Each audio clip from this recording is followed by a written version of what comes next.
Hello, everyone. This is the 22nd and 24th President of these great United States. Bob Barker here to tell you that this program is brought to you by all of your most prized possessions. Dogs don't know it's not bacon. Hey, listen up. You can follow Ryan O'Connor at Wrangleshank on Instagram, on TikTok, and on Twitter. And if you like his work on the Bonehead comic, you can also watch the Bonehead cartoon. The link to all these things and more can be found in the description. Furthermore, be sure to like, share, and subscribe to all things Wrangleshank and all things Ink the Book. Thank you.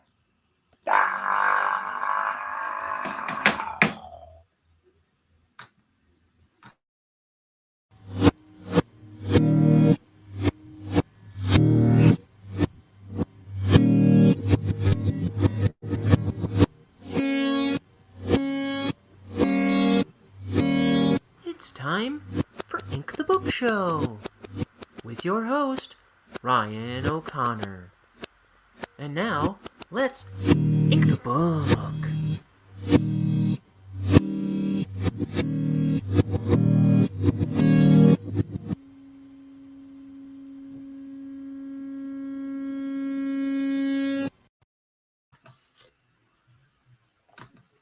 All rise. All rise. This meeting of Ink the Book Show is being called to order. Come on in. Come on in. We're going to make some comics. It's page 197 here. Look at all these pencil scratchings. Oh, Billy gets smacked. Let's get into it, shall we? Ooh, I've got a cord. I don't want dipping into the way.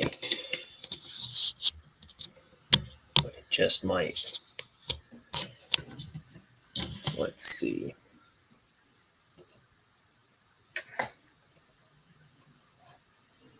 There we go. I think this will work. We've got tea. We've got ink. We've got a bunch of stuff to ink.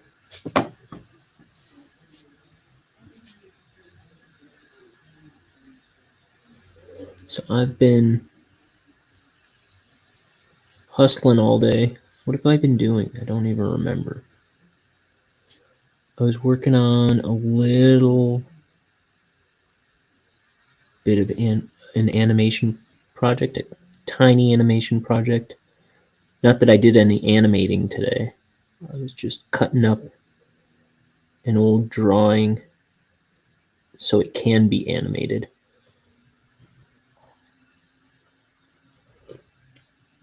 For something I want to do. And then surely I did something else. Oh, yeah.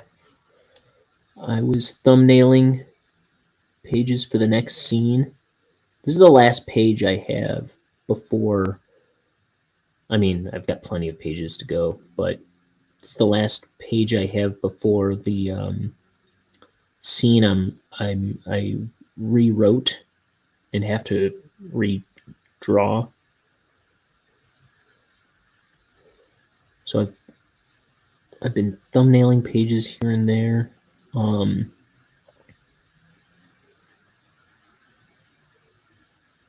thumbnailed a few today, and then so let me show you. Here's how these pages start. As crummy little. Let me pull it out a little bit. We'll refocus. So I look at the script and I kind of make tick marks where I want each panel of what I want a panel to be. So I'll be like, this first panel starts here. Then I'll put a tick in the script. I want this panel to start here. And then I kind of figure out how many panels I want on the page. Usually it's like about 6. Sometimes more, sometimes less. I generally try not to do too many more than 6. It's usually like 1, 2, 3, 4, 5, 6, or some variety of that. This one has 5. 1, 2, 3, 4, 5. And I just kind of roughly kind of lay out a page, how I think it's going to kind of go. And I'll show you the next page, which I haven't drawn yet. So here's what we do. So this page is 1, 2, 3, 4, 5, 6 that way. And what I do is I get 4 pages onto note cards like this, and then I scan them at once. I just do like a 4 card. You know, I lay them out, hopefully in order. Sometimes I mess up and they don't go in order, but that's okay. I just gotta put my thinking cap on and figure out what I'm doing afterwards. But so I'll lay them out like that on the scanner, face down, right? You get the idea. You know how a scanner works. And then I scan it, I take it into Photoshop, and then I blow it up 300%. That just seems to be what works. So here's the first 2 rows blown up. The first 2, where is it? So the first 2 rows of panels blown up. That's usually all I can fit onto an 8.5 by 11 piece of paper, printer paper.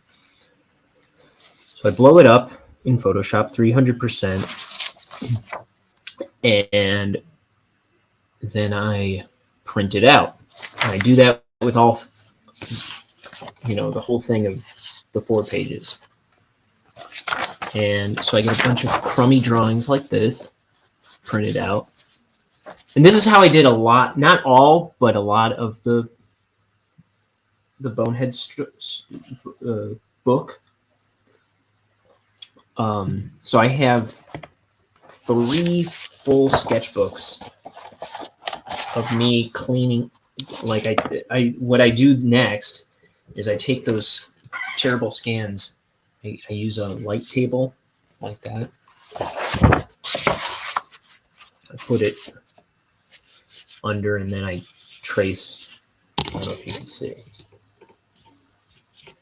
I'll trace the scribbles onto my sketchbook pages and try to clean them up and tighten them up. Kind of figure out if I can give them a little better design, get them a little more on model.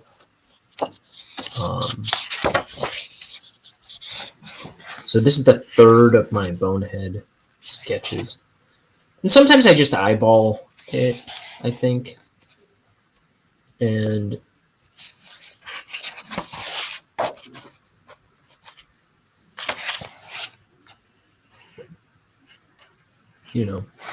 sometimes I just go, I know for a big chunk of the book, I just went off the note card and just did my best right onto the page. So, especially toward the last 1/3 of the book, I did a lot of it like that, I think.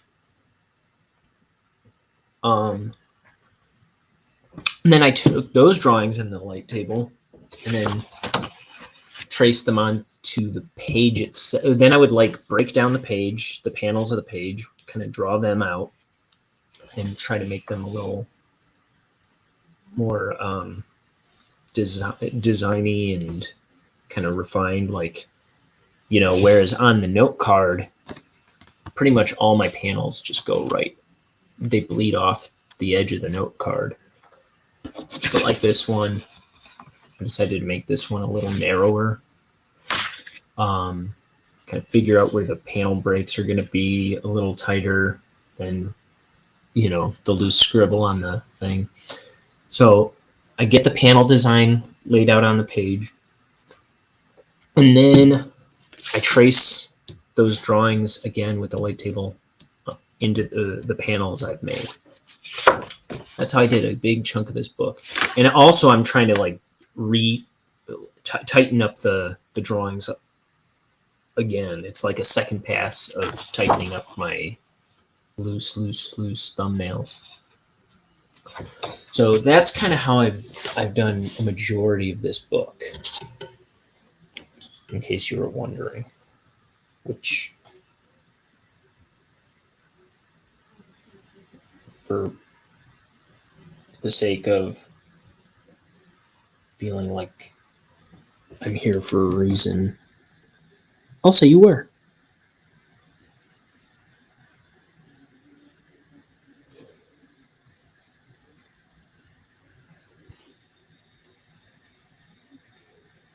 And then we ink the book. So that's tomorrow's page. I'm hoping I'm going to pencil it onto the actual Canson comic book artboards tonight, so I can do that tomorrow. That's the idea. Otherwise, I'll just skip this scene. If I can't keep up, because I'm cutting it real close, all the rest of the pages of the book, I drew months and months and months ago, like probably a year ago. And if I can't seem to keep up with this scene, I'll just jump ahead and get on to the next scene because it's drawn already. Oh.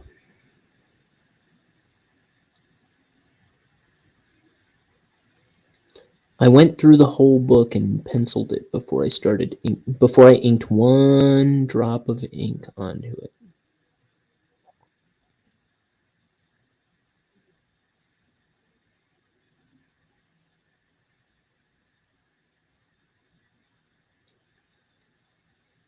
And for those who don't know, every page, I can be found inking every page of this, my first graphic novel, Bonehead, on my YouTube channel. It's all archived there. So if you want to see me ink the cover, and I do it all in order, just spoiler alert, but I don't care about spoilers. The story will be better than listening to me babble over drawing it. But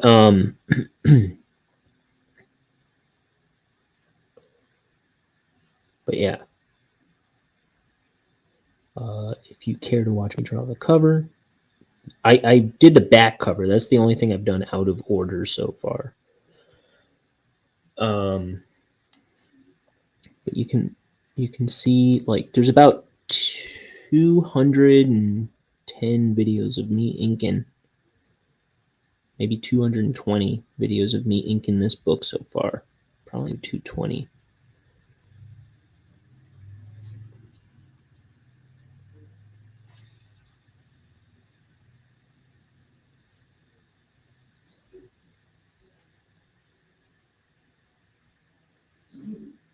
We're learning. We're learning how to make a book.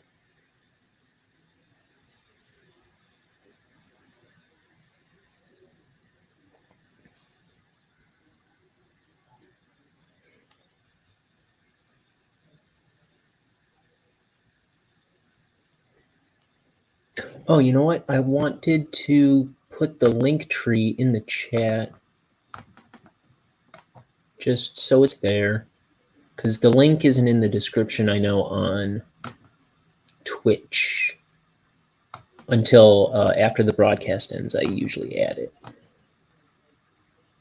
But I'm going to put it in the chat just so it's there for everybody to see. It's just, however they break up. I'm seeing they put a period in the middle of it. Linktree/Wrangleshank.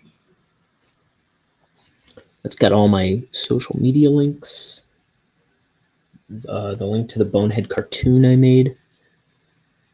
And the link to my, what do you call it? TeePublic store.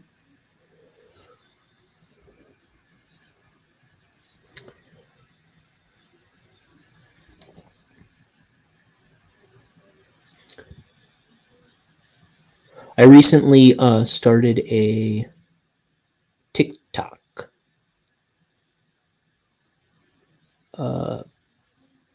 So that link just went in to the link tree.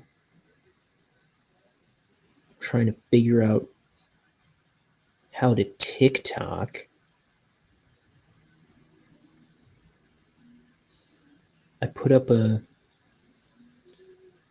I put this up on, it was actually a Instagram reel first, but I put up a trippy Bonehead panel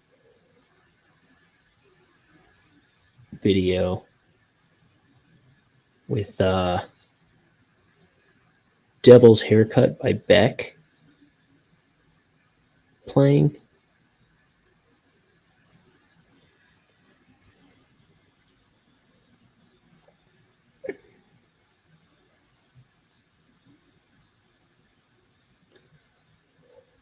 I think I'm going to do some animations on, that's kind of what I'm doing the animation project for. I think I'm going to make some little animation things for TikTok.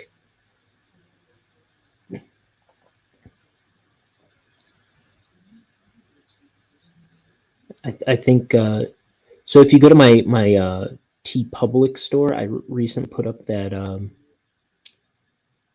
Lonesome Dead Cowboy design, which I really like.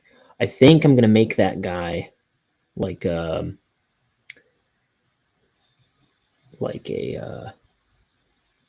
TikTok mascot for me. Kind of like how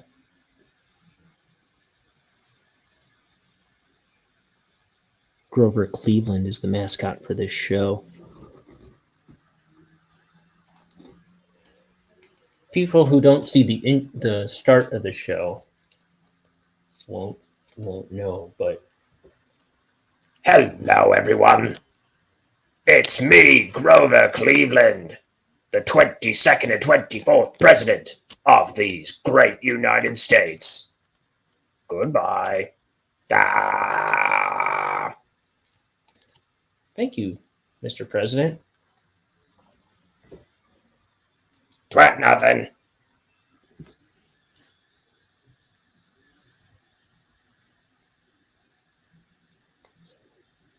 So he's kind of the mascot for Ink the Book Show.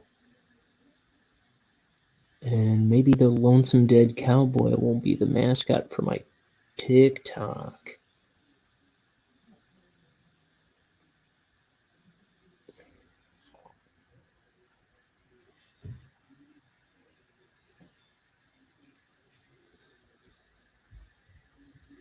We'll see. We'll see what the future has in store for us.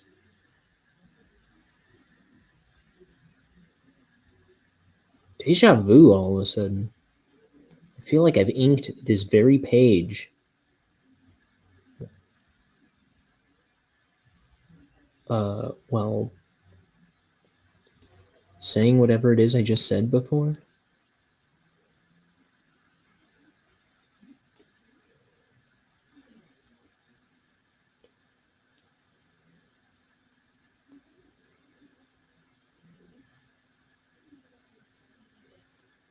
Yet I don't know if this page turns out well. So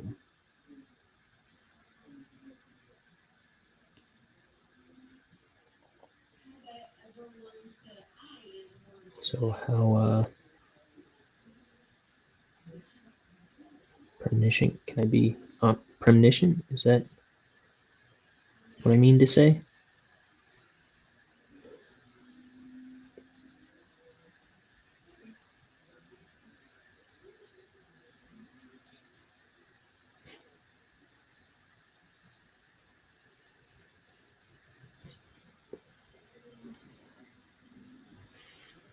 So he's holding this bottle. I can't forget that he's holding this bottle.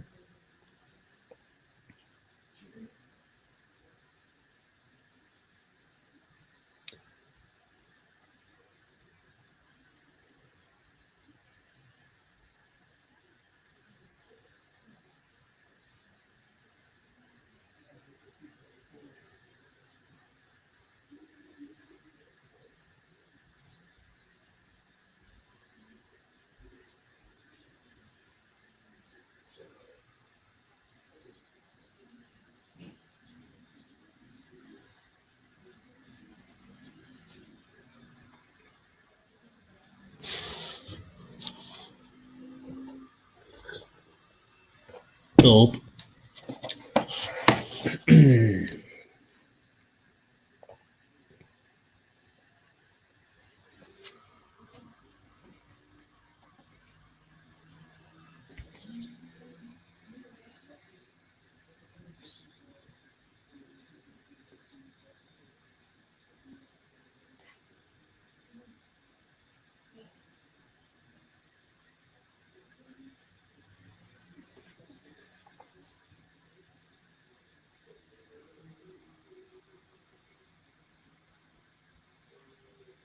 All right.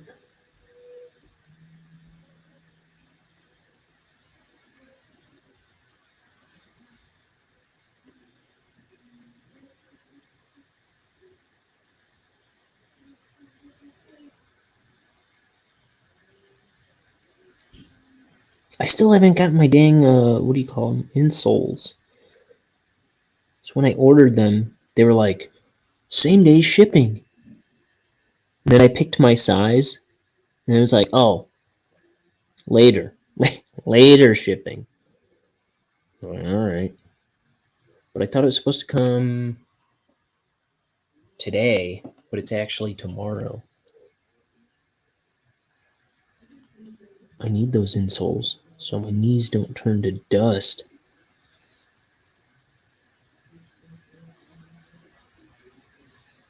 I'll be fine. 35 years of turning my knees to dust. One more day won't hurt. I mean, it'll hurt. It'll hurt. But I'll be fine.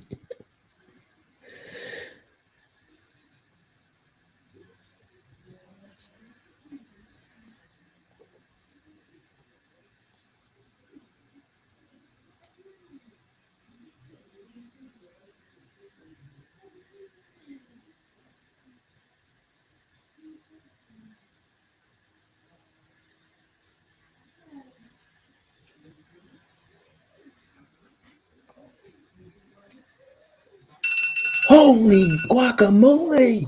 It's 9:45, and you know what time that is. I gotta turn that off. I'm gonna do it right now. There we go.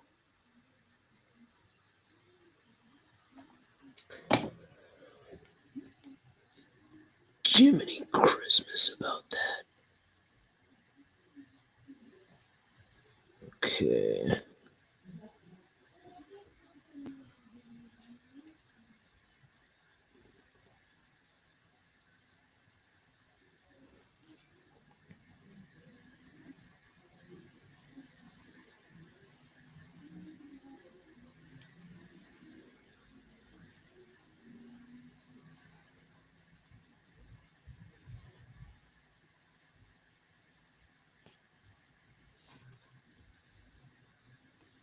Okay.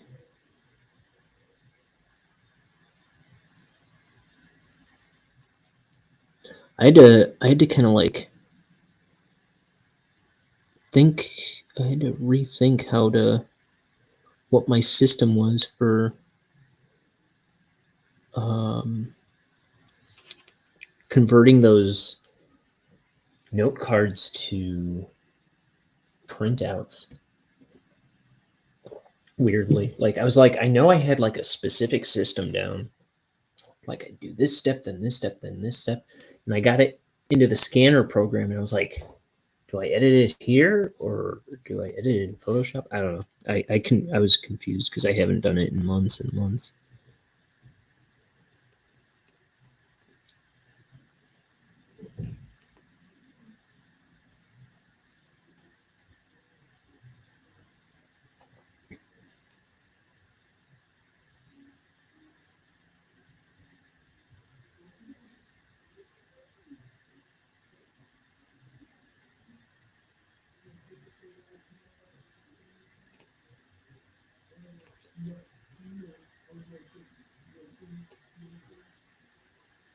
Here's Denton Crooks.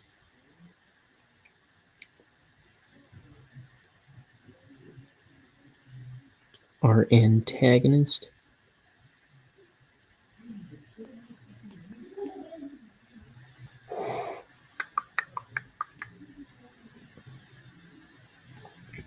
What else did I do today? I ran out to the I don't know, the town. What is it called? I don't know. I had to go down to the water department or whatever because I guess they didn't get the check that I mailed them over 2 weeks ago.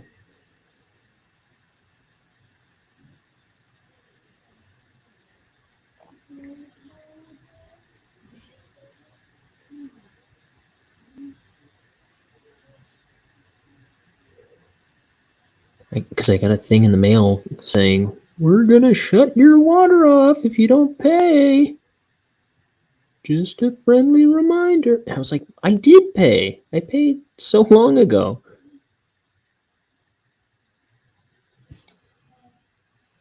Yeah, I paid the 10th. I put it in the mail on the 10th. And yeah. But the lady waived the what do you call it, the late fee. She's like, yeah, because he sent it out already. Well, thank you. This is my life. This is as exciting as it gets. Can you imagine how fast my heart was racing when I saw that they didn't get my water bill check?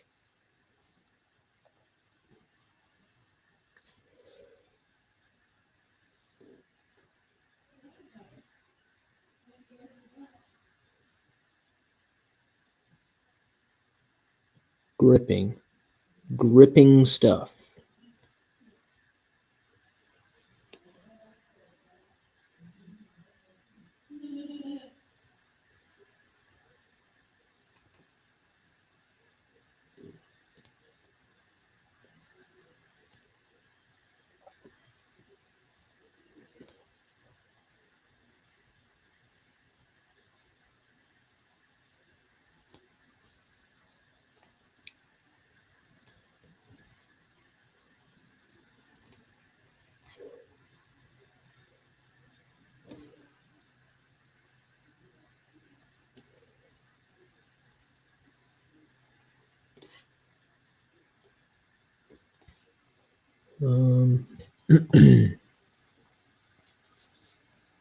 There's supposed to be a walkway here.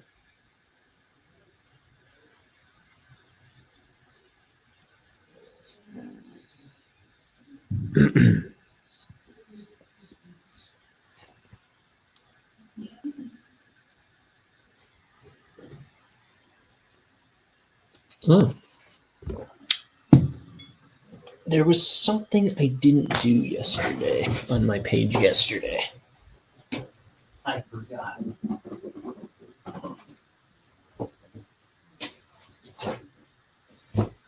realized it after I ended the stream. Let's get some white into this shadow. That's what I was gonna do.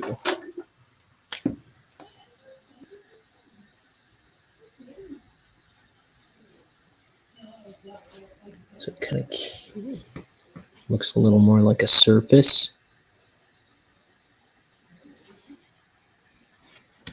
These are scratches on the ground.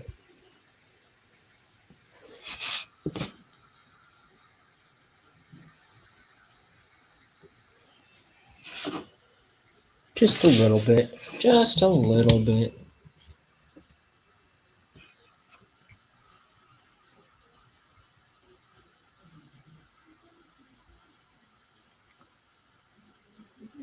I don't care.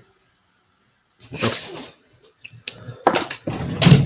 Alright. Get out of my face. Back to that one. Okay.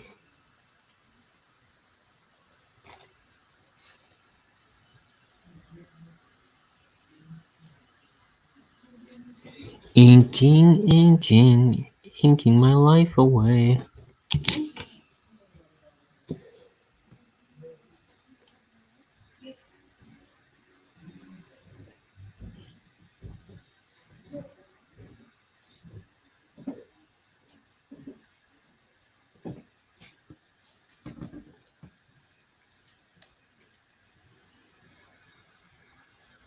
What I think I'm going to do here, I'm going to put some of this wall, I'm going to put like a dramatic shadow on here.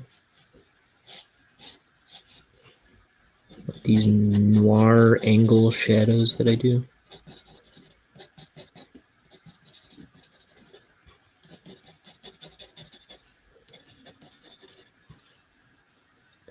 That way, you know, the walls largely in this room have been black for the most part. And then it also puts this cloud in that nice darkness. So I think that'll look good.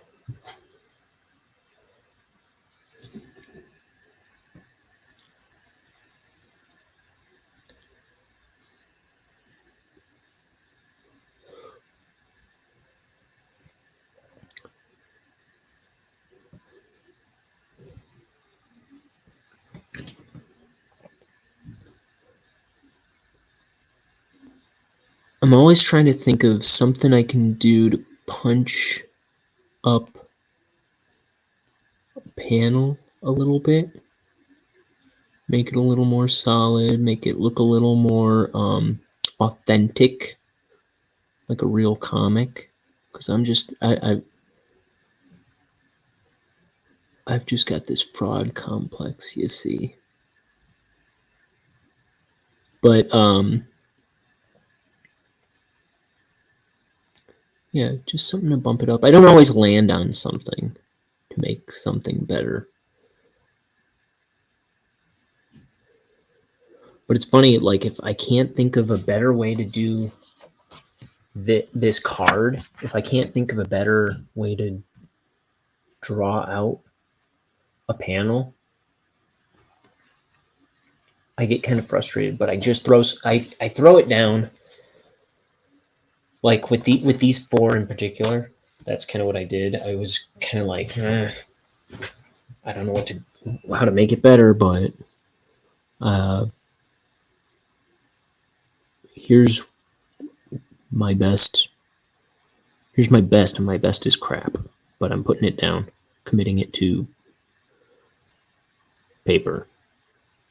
And then when I redraw it, or when I go to tighten it up and stuff, blow it up and tighten it up, like suddenly I'll have a better idea sometimes. And then when I tighten it up on the page in the pencils, suddenly I'll have a better idea or something. You know what I mean? So, you know, across the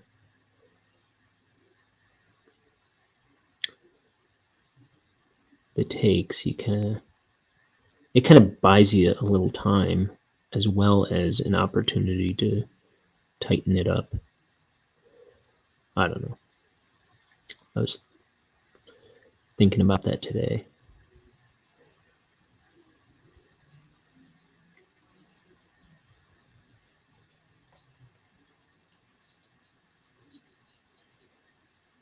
I was trying to listen to music while I was doing this. While I was like reading my script and doing this. My problem is I get so into the lyrics of songs that I was too distracted to read and pay attention to what I was doing. So I turned off the music that I normally listen to, and I put on the soundtrack to The Iron Giant, which I really like. I really love the movie The Iron Giant. I have the art book for The Iron Giant. I'll show you that real quick. I've showed it off on here before. What is it called? It's just called The Art of the Iron Giant. Here. It's getting off on a tangent, but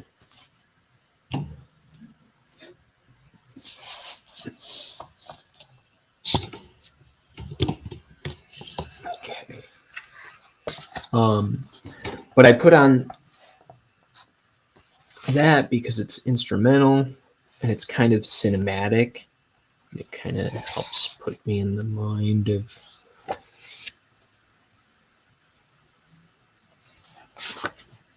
like, I don't know, maybe thinking a little cinematically. The thing in the Hogarth Hughes is the giant hunter. If it weren't for my giant hunter reflexes, that thing would have stepped on me. I don't know what that is. Was that a real comic that they made for this movie? Hogarth Giant. You never heard of The Lone Ranger? I love this movie. Look at all these. It's like clothes designs more than it's trying to be accurate. Look at this. It's like a child drew that face, but it looks like they're designing outfits for him. This movie is Brad Bird. This is the guy that did The Incredibles. Very well done. It's a beautiful movie. And you know what? I had barely heard of it. And a buddy of mine was having a garage sale. This was maybe like 10 years ago or so. Yeah, it's more. This was probably 12 or 13 years ago. My buddy was having a garage sale, and I came over. And, you know, sometimes you're at a garage sale and you're like, a whole lot of nothing. Nothing for me. But he had Nightmare Before Christmas, I believe. No. Because I still don't have that on DVD. I thought I bought Nightmare Before Christmas on DVD over there. Maybe I did. I don't remember. But he had Iron Giant, which I had never really heard of. I didn't know anything about, but it looked interesting, and I bought it on a whim. And that's cool. I bought it on a whim, and it's such a cool movie. Such a good movie. Very enjoyable. Really glad I bought it. Once in a while, I'll just put it on to kind of like admire.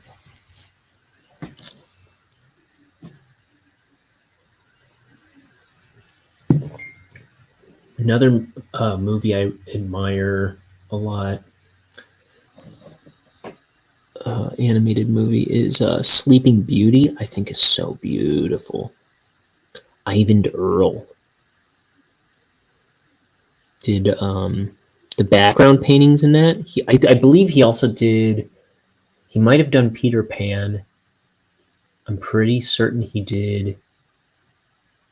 He worked on Alice in Wonderland, but Sleeping Beauty is the most beautifully designed Disney movie. I love the backgrounds in Sleeping Beauty.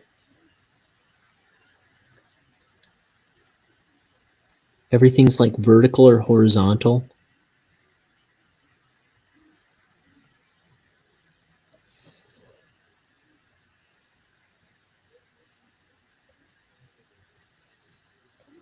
And everything kind of looks like it was designed with playing cards in mind or something. I don't know. It's a really cool style. It's kind of geometric.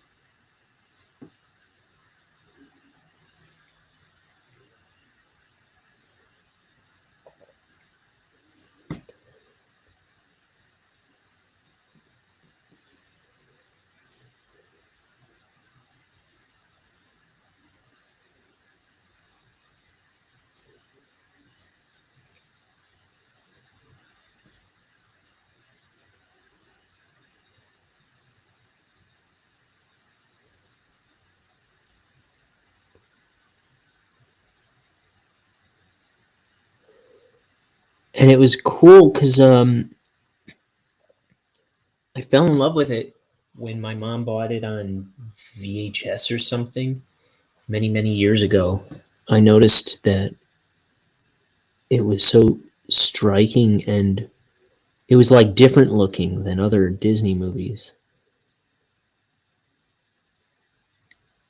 And I really fell in love with the style in those backgrounds. And it just so happened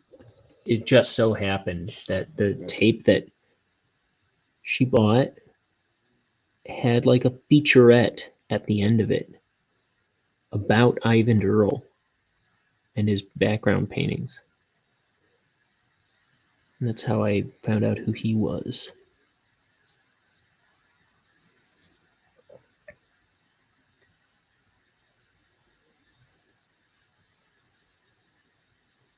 I don't really remember anything on that featurette, but that's how I found out who he was.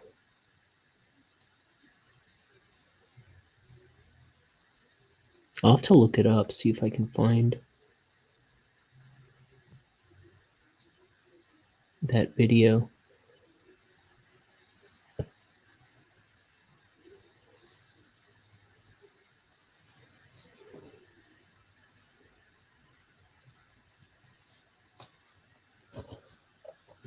I always start pulling stuff off my bookshelf during this show. And then afterwards I gotta like put everything, like clean up after myself.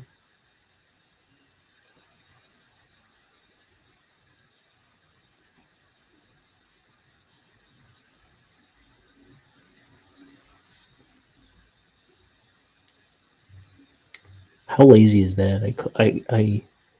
I look at putting a book back on a bookshelf as a chore.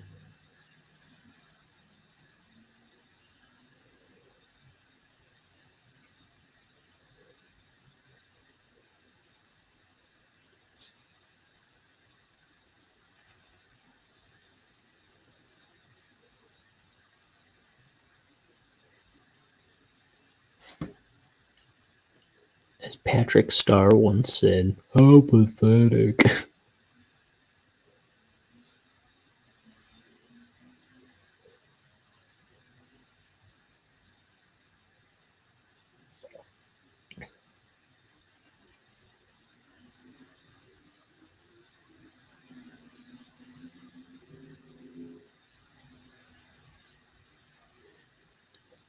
That's like his shirt collar around his neck, under the jacket.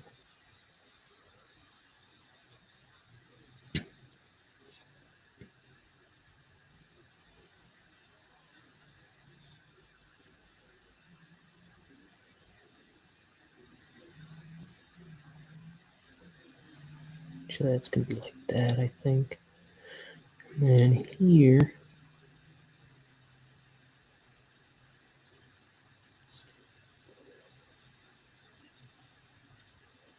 this guy's got the most elaborate jacket in all the land.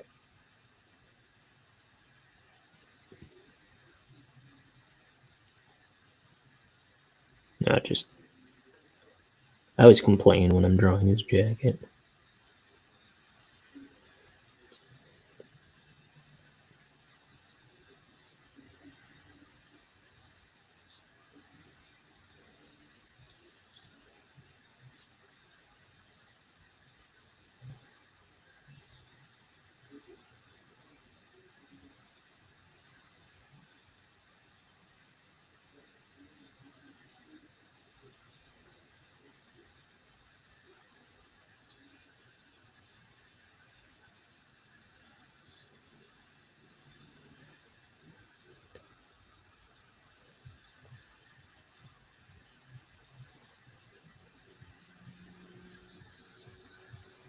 There we go.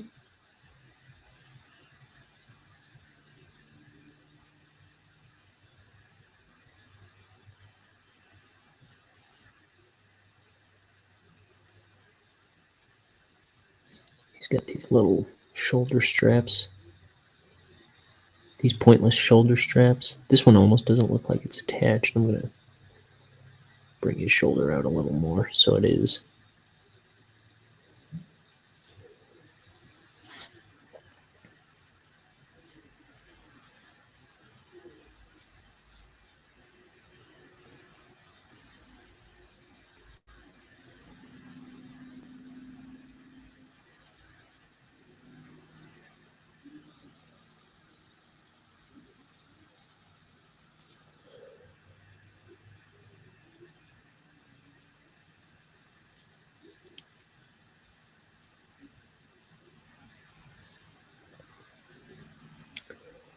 You know, somebody was asking me about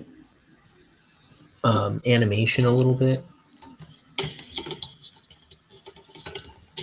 yesterday. Because I guess they wanted to do a little project. And they're kind of asking me about how to get started. Because I do animation sometimes. And I mentioned that I said that I use. Sometimes I just go right into After Effects. But mostly I use, like, if I'm actually animating, drawing frame by frame and stuff, I use Adobe Animate, which is what Flash used to be. And they responded saying they didn't know that Animate used to be Flash. I was like, yeah, you used to hear about Flash all the time, but since it became Animate, I never hear anybody I've never heard anybody mention Animate.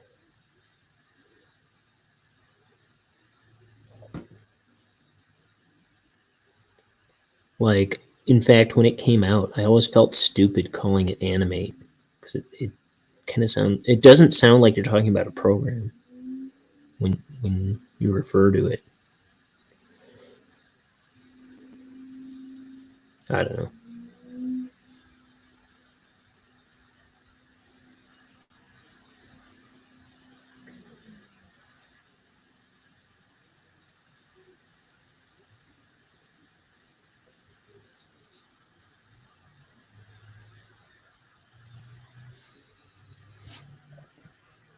Is my feeling.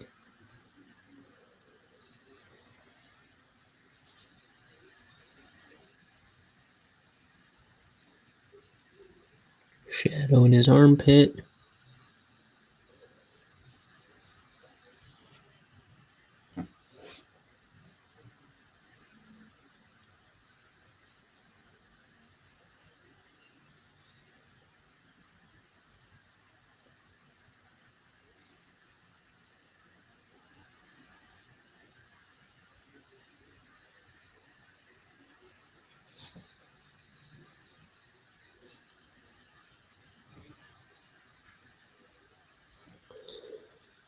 Then here's his butt.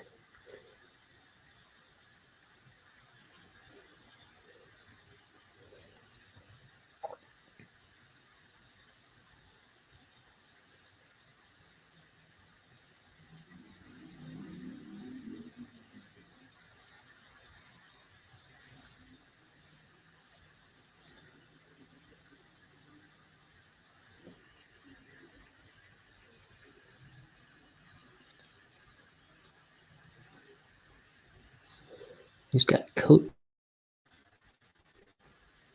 Because again, world's most elaborate jacket.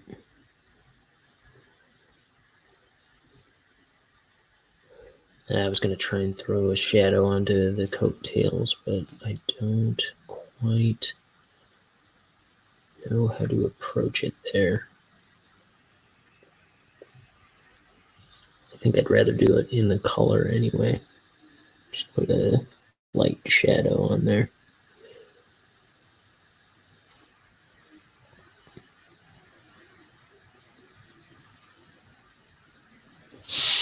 Gotta see if I'm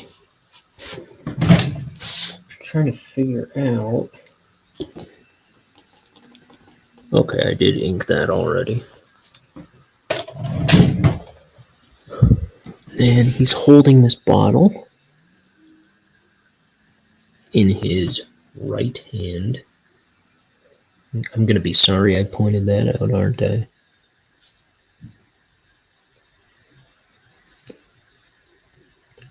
I try to catch myself, but like, once in a while, I've found myself switching his hands. There was one time, I think, in this book that I didn't change it, and I was just like, it just like, I didn't want to change either panel or something, the artwork in it. It would have like messed up the whole drawing. I was like, in between panels, he changes hands. What happens even more often is they'll be holding this bottle in this book, and then all of a sudden they're not holding it anymore. That's I've found that a number of times, so I've had to. I've fixed it every time before I ink it, but I found myself doing that a lot.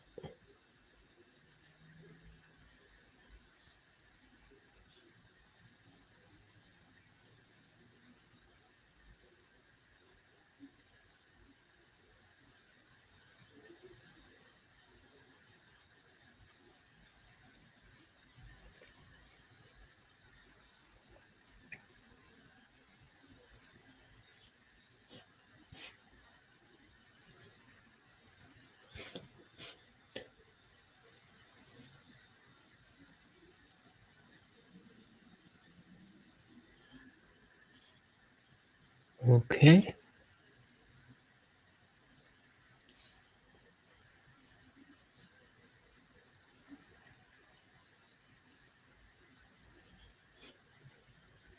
Make it so the corner's kind of raised.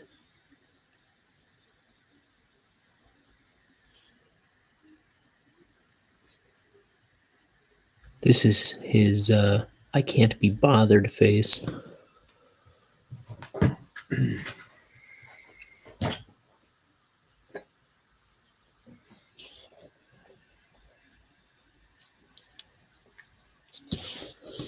Get this hand in here.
There we go.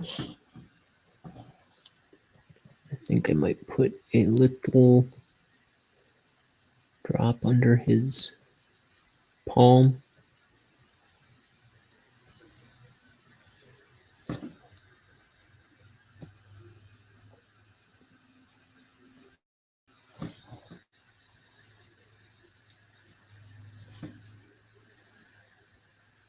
Hey.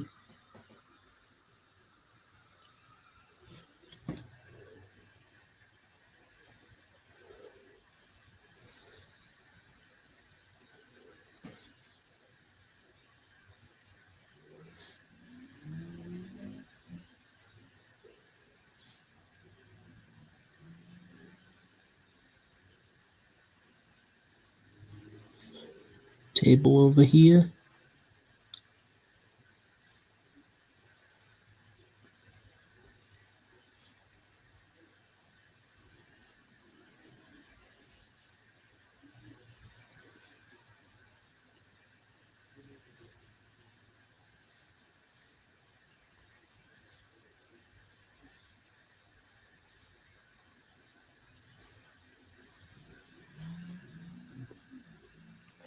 Okay, and here's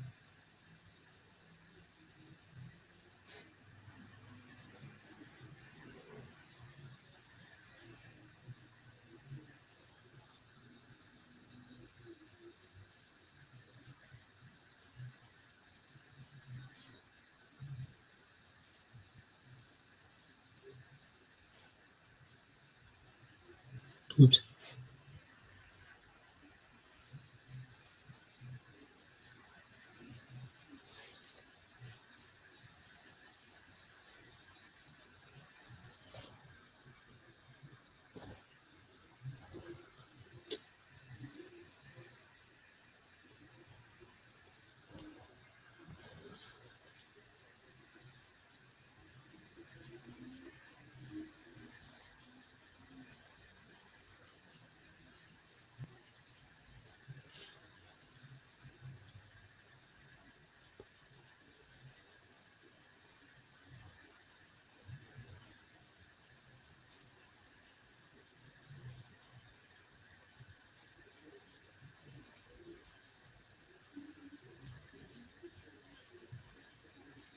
Some billowing smoke.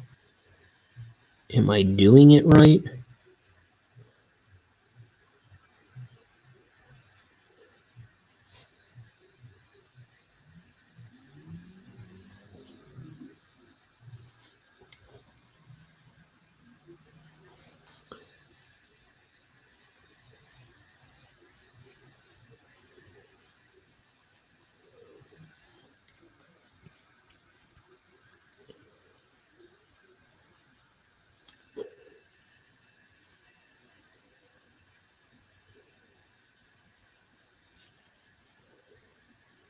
Nothing exasperates this crippling fraud complex like not knowing if what I'm doing is working.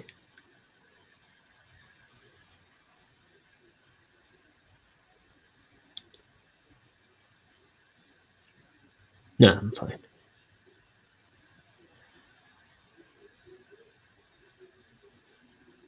You know,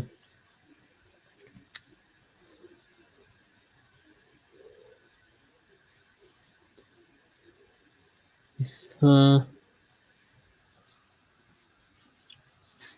always going to be nervous. But you can be nervous and do nothing, or be nervous and do something and have something to show for it. And I feel like that's better off. That's a better, way to go. It's kind of my thinking when it comes to doing these streams too. Like I'm not I'm no exhibitionist. I don't like putting myself out there and being that vulnerable and having to make myself talk forever. That's stressful for me. It takes me forever to start a show sometimes. But you know, it's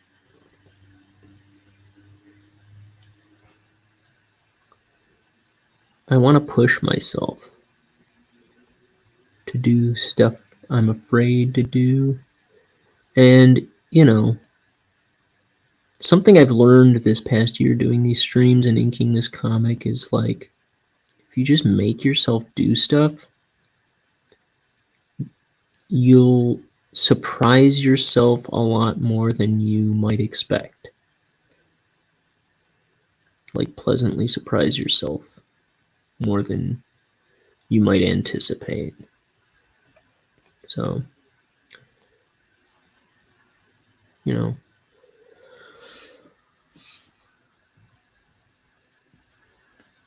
I think it's good to trick yourself into not being afraid. That's kind of what I try to do. Like, don't worry, I'm not hitting start. I'm just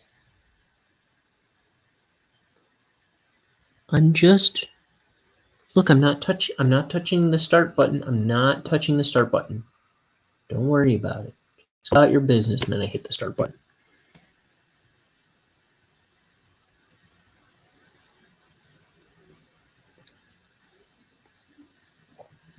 I did used to do that all the time with this show. I would start it before I was ready, and then I'd have to get ready on camera.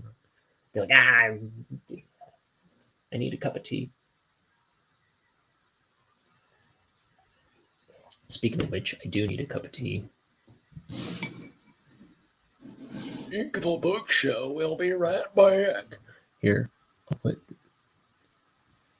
let me finish this one first.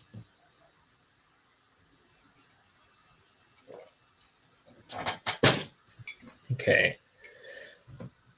And then I'm going to... It'll literally take me 2 seconds to run out there and pour another cup of tea. Actually, the water out there is probably cold. What do I want to do? What am I trying to do?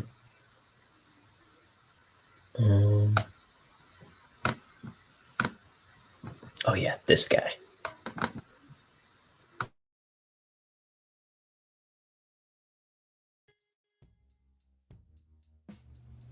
Ryan will come back. He always comes back. Right?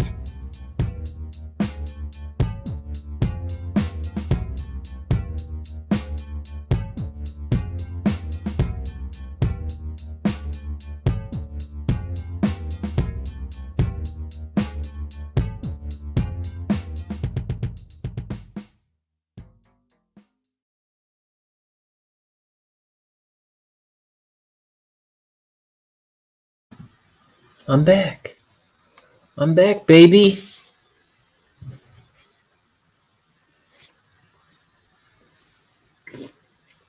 It's not that cold. It's still warm. Still hot. It's not scalding my mouth, but it's still hot. Oh, I did not finish this.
Lost my point.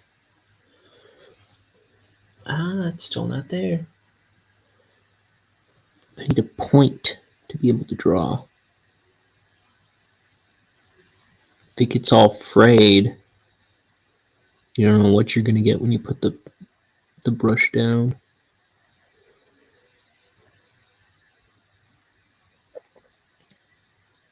I also really have to go to the bathroom.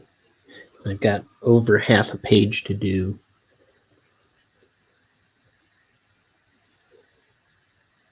Will he hold out, folks? Can he hold out?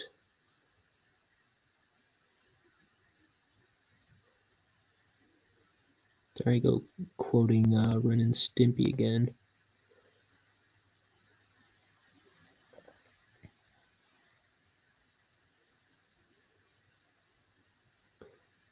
I probably quote Ren and Stimpy just about every day of my life.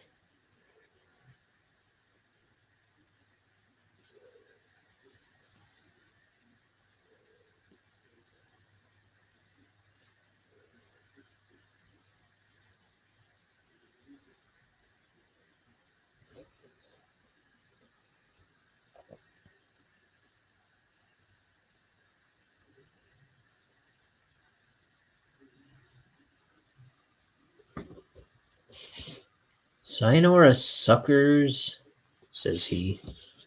I'm gonna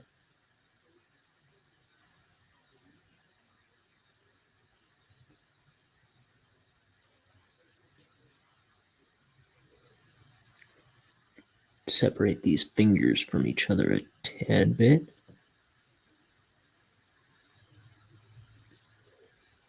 By giving them bolder outlines. Can make them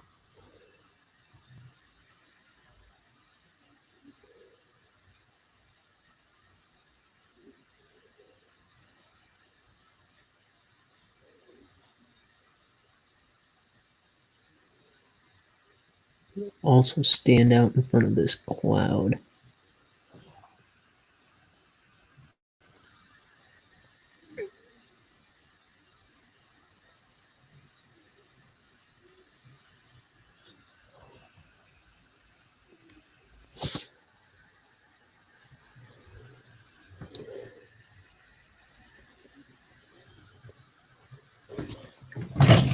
And I kind of put a mark on his thumb when I was doing the smoke. So I'm going to fix that.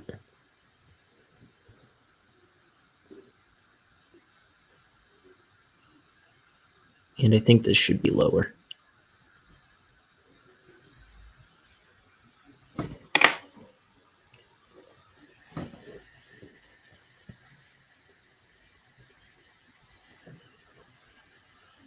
I think that works.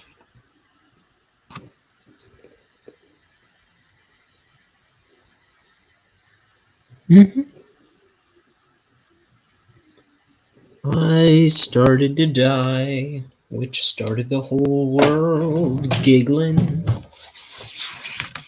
Okay.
Here's that.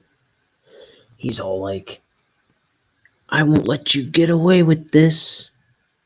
He's like, I already have. Then smack.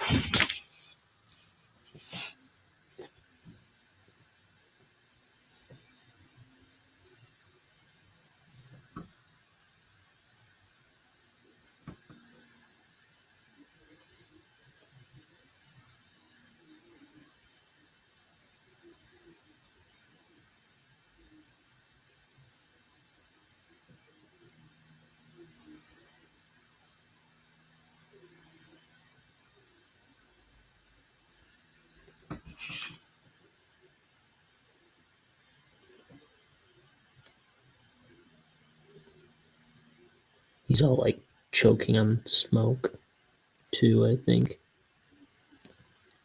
Is why he's on the ground.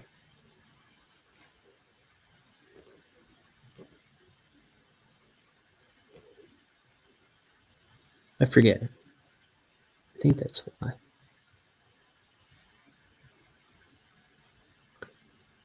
And I'm gonna break this panel. This little hat dongle. This little hat antenna. I meant to when I was drawing the panels and I went straight through it.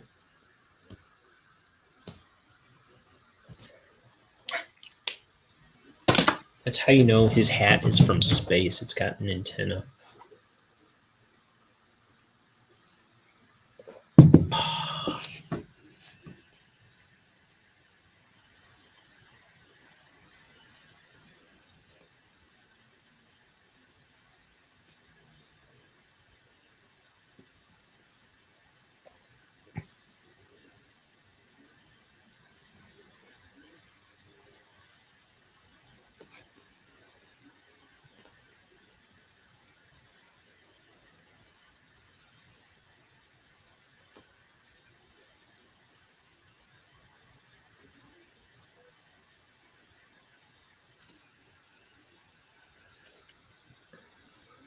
Hi.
I don't know what that line is.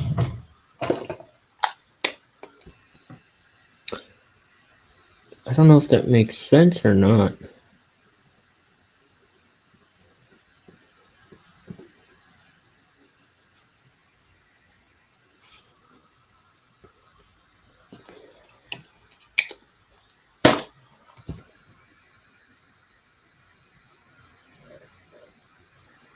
I don't know. I'm just going to do it like that.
Oh, here's another thing I always forget. His crossbones bow tie.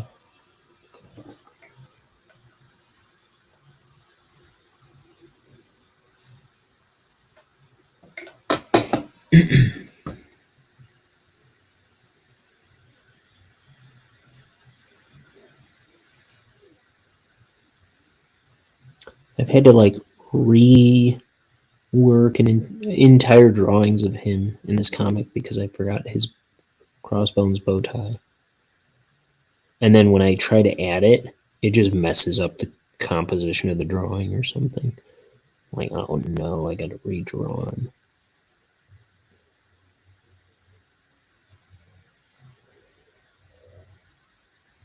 Usually I can just add it in when I've forgotten it. But I know there was at least one time where it just like was a big pain in the neck. It might have even happened on a stream because I didn't realize it until I was inking or something.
Stupid jacket has too much going on it.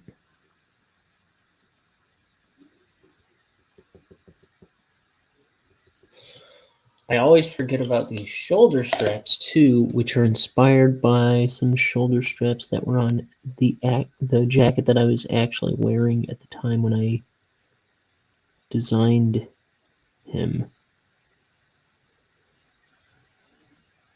He's kind of like useless straps on his the shoulders of his jacket.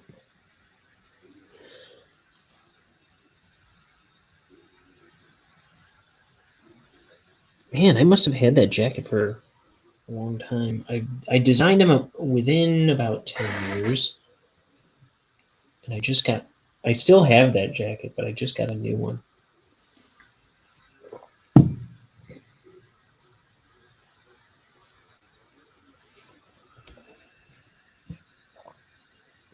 So it's starting to fall apart.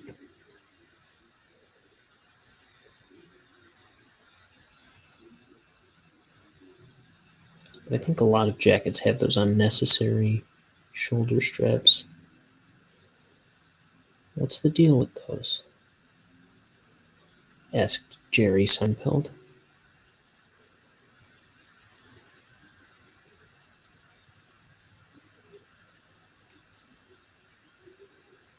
Which I am currently watching Seinfeld, and it is pretty dang funny.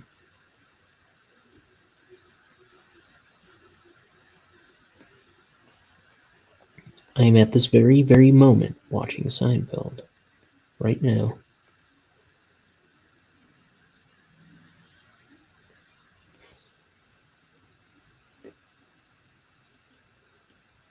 You thought I was drawing a comic. But I'm not.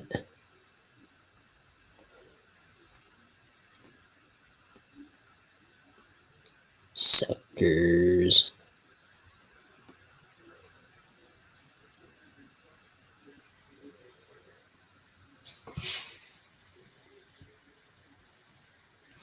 Pull this back a bit.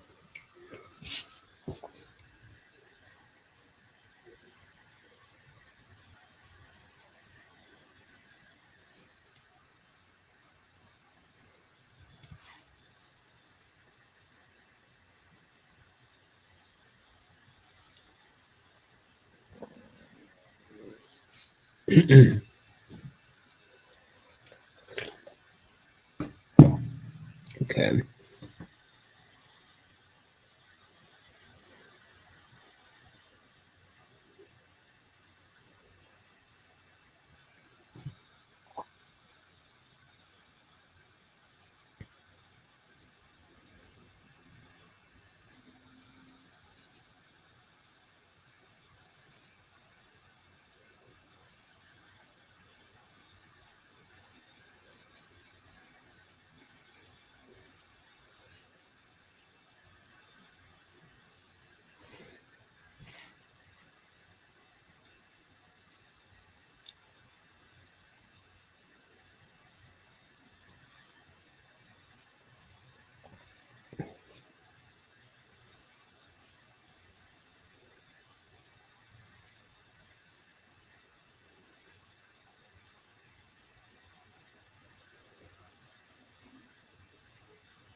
Oh, look at that.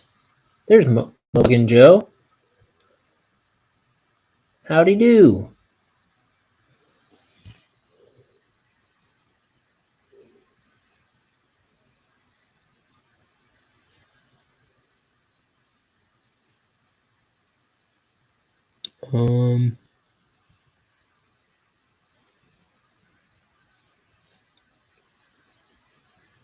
You say indeed, but I don't remember what I was talking about, even a second ago.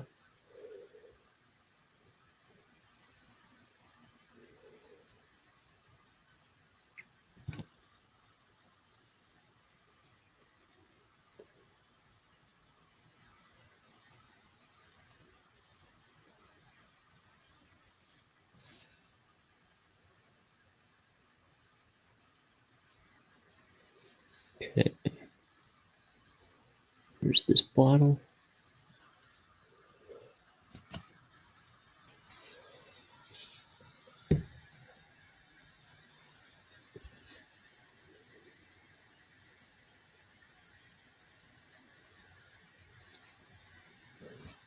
Let's see.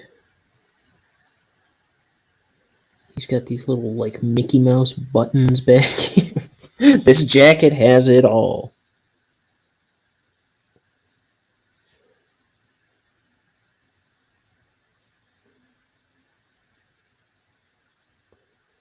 It's the most annoying jacket in the world.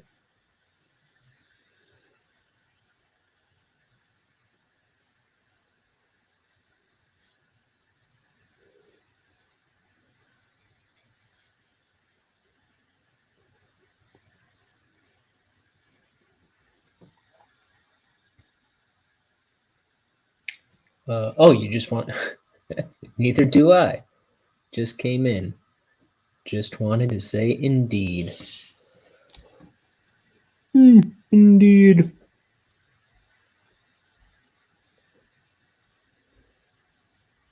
Well, you, sir, I think, must be a class act. That sounds mighty highbrow of you.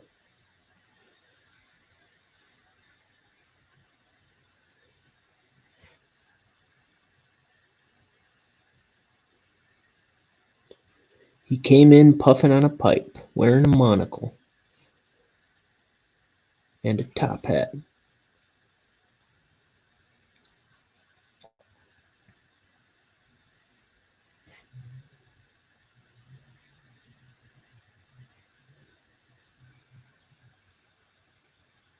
Yes. Yes, I did.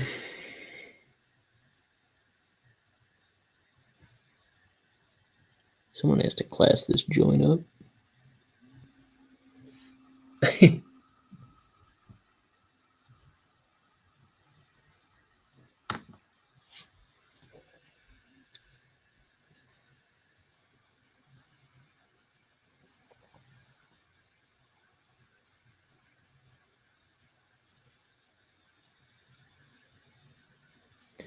So,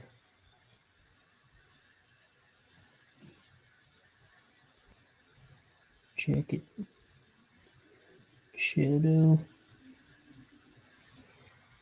and then am I done with this drawing of? Almost.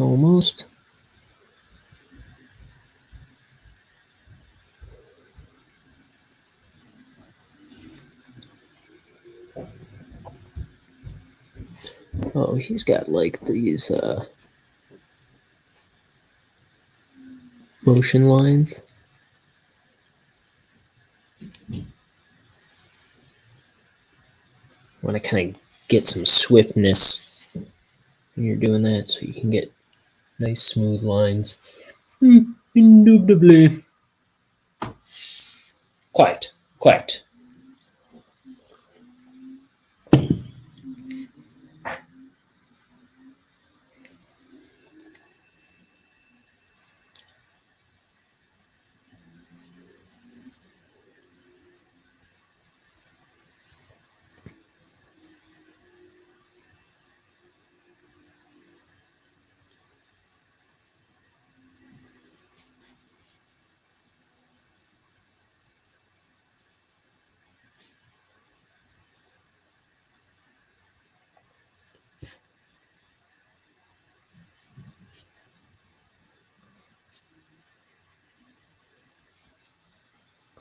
Let's see now.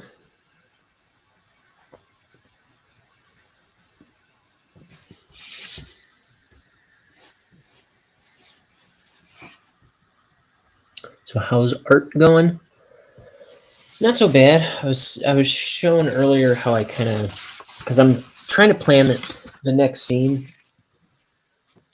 I mean, I've done the whole book, but I decided I needed to fix the scene that comes after this one a while ago. I should be done redoing it by now, actually, but the very next page needs to be redrawn.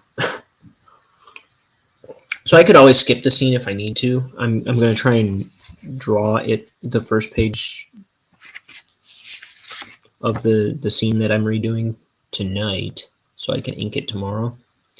But I was kind of showing earlier in the stream how I start with these 3x5 note cards. I go through my script and I kind of do ticks where I want the panel breaks to be, and then I kind of rough out a layout for a page and kind of throw down these real scribbly ideas for the panels. Then I blow them up to 3 times the size in Photoshop and print them out. And then I trace them into a Bonehead sketchbook that I have with a light table and try to make them tighter drawings, and then clean them up. And then I trace them from my sketchbook onto the art page, the artboard, once I lay out the panels and everything. And I kind of do a second pass cleaning them up and tightening them up when I put them onto this page. I was kind of explaining that whole process. And that's how I've done probably 90% of the book. 85, 90. Sometimes I didn't want to do that many steps, so I just kind of drew it right onto here, just looking at the note card. But I have done a note card for every page.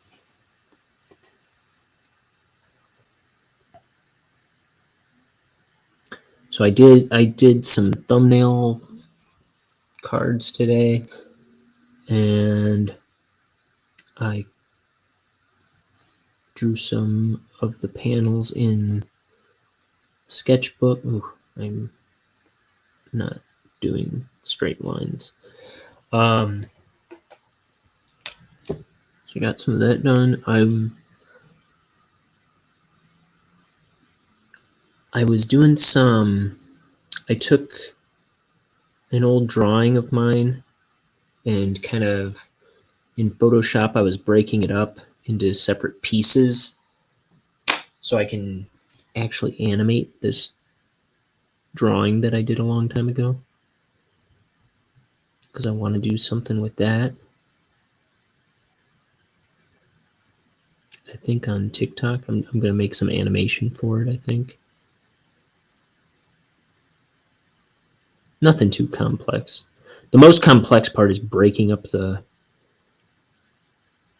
static drawing into separate pieces that I can move around. And that's all I did today. I spent a couple hours doing that.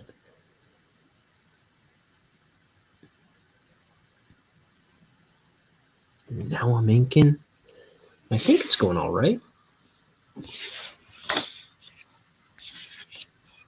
How big is the page? These are 11 by 17 art boards. It's Canson comic book art boards.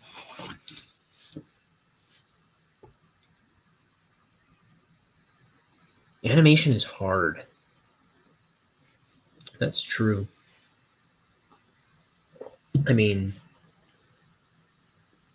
I've been animating here and there for, I guess, when did I start going to school for, I went to a school out here in the suburbs of Chicago for animation. I started going there in 2009, 2010. That's what I went to school for. And, you know, I'm no classic animator. I may not even be a good animator. But I have that Bonehead cartoon, which is probably or those on my YouTube channel. I have a playlist of just my animations that I have uploaded. And you can see there's a couple contests I entered where I did a couple They Might Be Giants music videos. I think those are probably the coolest of my animations that I've done. But you can see I'm not phenomenal at animation. I could probably do it a little better than the Bonehead cartoon that I did. If I were to make something today, I could probably do a better job today because I've been kind of trying to become a better artist since that project. And that's my most recent thing.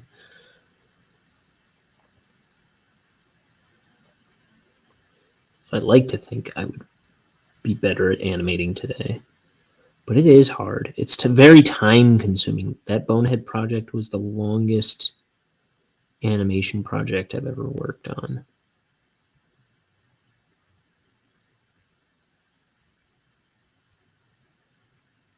And that was all that was just me by myself doing that.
It,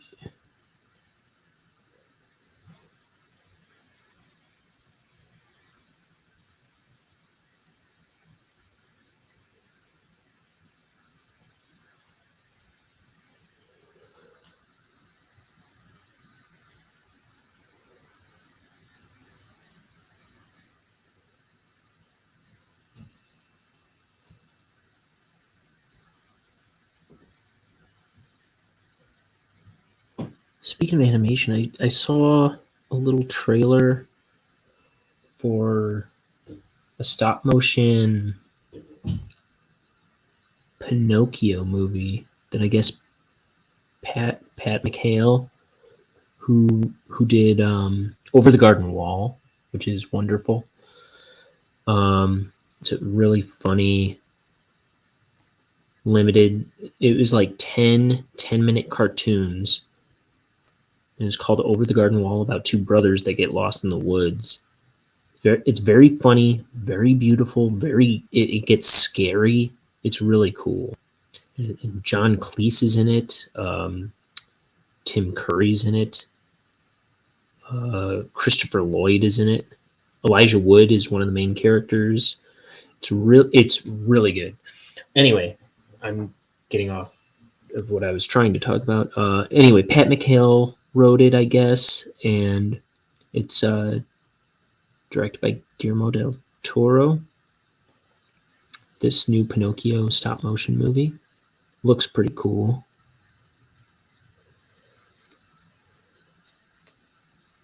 But yeah, Over the Garden Wall is really good too.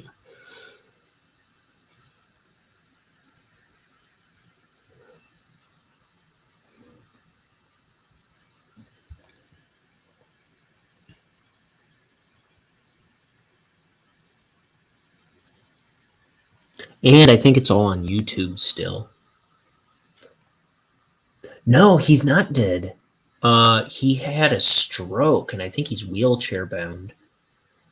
And that was before he even did Over the Garden Wall. I think Over the Garden Wall was the first thing I'd seen him in a long time. But now you got me curious. I want to make sure Tim Curry's not dead. I just looked him up the other day. I heard his voice in something. Oh, an episode of Duckman.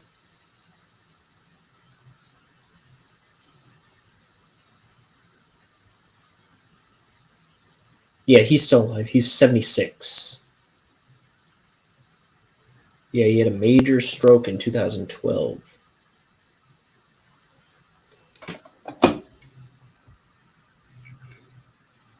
Over the yeah. He's in Over the Garden Wall. He does a voice in that. I don't know about Pinocchio, the Pinocchio thing, but there's a new Disney Pinocchio coming out as well, right? A live action Pinocchio with Tom Hanks as Geppetto. So this is a different one that I'm thinking of. I just remembered there's a Disney one coming out too.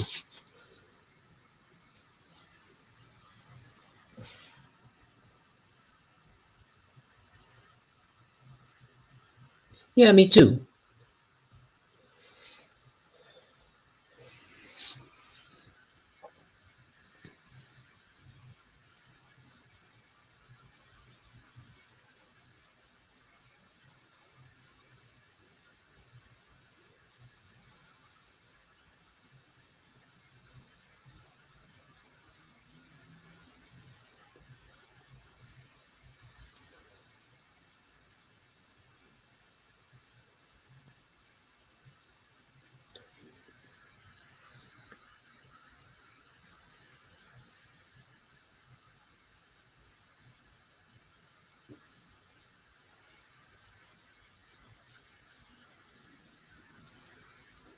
And if that stroke was in 2012, that had to be right around when,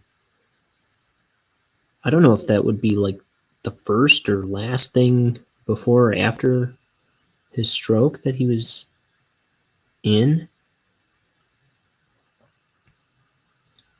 I know when I saw it, Over the Garden Wall, I looked up the voice because I was like, what is that voice? I know that voice, but it's weird because it almost doesn't sound like Tim Curry. And then I looked it up, and then I think that's how I found out he had had a stroke.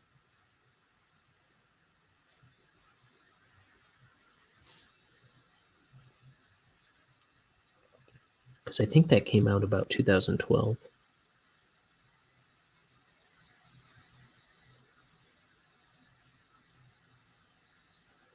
It was a little later, I'm pretty sure, actually. Because I was definitely done with school and had finished Gravity Falls. Because I found out about it. I found out about, what do you call it? Over the Garden Wall when Alex Hirsch, the creator of Gravity Falls, tweeted about the other thing. Over the Garden Wall. I just didn't want to say it again because I felt like it was getting too repetitive.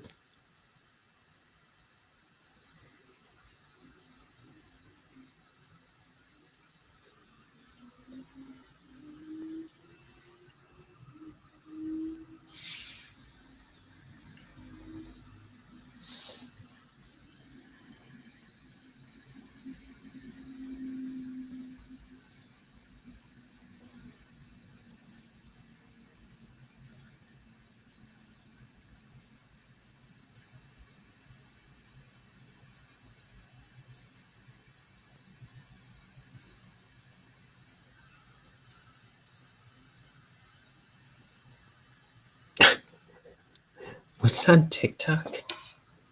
I think on I just started using TikTok, and I posted. Let's see if I can.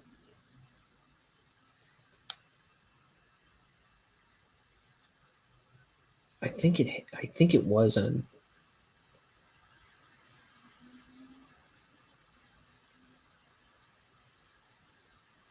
No, it must have been on Instagram. Somebody commented on one of the reels that I posted on Instagram.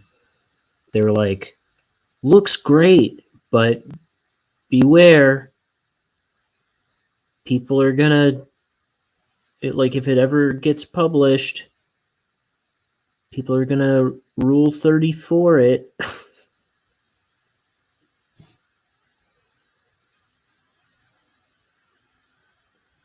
I was like, wow, I never thought of that before.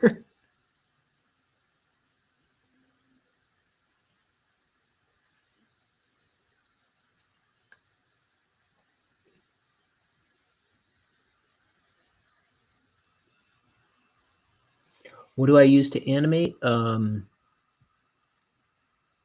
use Animate. I use Adobe Animate, which used to be Adobe Flash. If I'm doing something simple, like where I'm just overlapping existing images, you're Rule 34ing it as we speak. Oh my.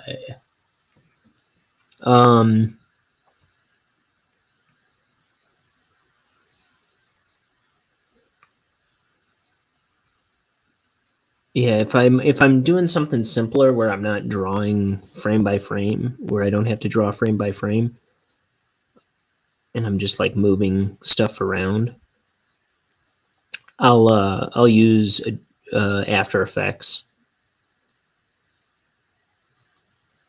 But if I'm actually drawing frame by frame, I've got a big old Wacom tablet, and I just draw right into Adobe Animate. JK.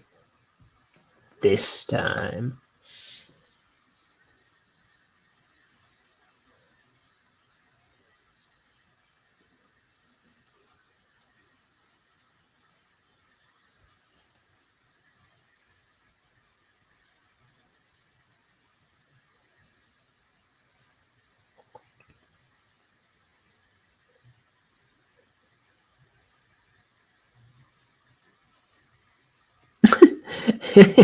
I just thought it was so funny that like that's the first thing on this guy's mind when he sees my stuff. Like it's all skeletons and stuff.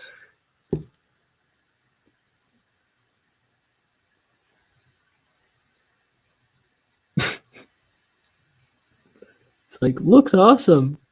Just know if it ever gets published.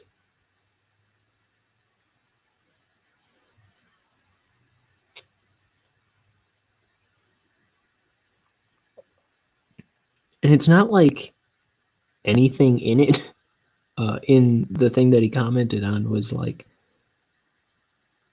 suggestive.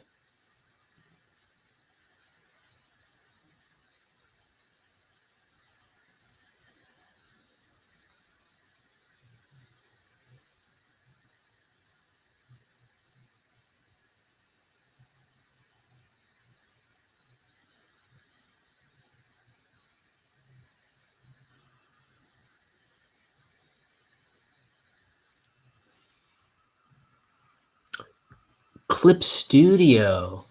See, I still have it and use it from time to time. Manga Studio, which is what um, Clip Studio used to be. Clip Studio Paint used to be Manga Studio, and I have Manga Studio 4, and oh, because that's what I was doing my digital comic work in, and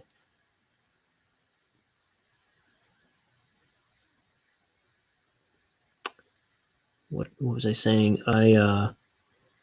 When there was an update and Clip Studio 5 came out, I checked that out briefly, and I was like, I don't like this as much as I like the old version, and so I never got it. And then I heard it became Clip Studio Paint, and I see artists using that all the time, and I think it just looked really expensive. But now I see that it's a subscription thing. You can get a subscription or a trial or whatever, and you can animate in it. And I've watched artists animate in it, and it looks like it's so different from animating in Animate, and I feel like it'd be hard to get used to. But Also, the last time I opened Animate to Animate, I hate the name Animate for that program.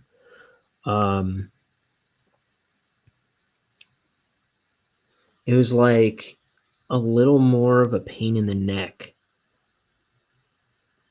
than it had previously been. Like something was really getting on my nerves.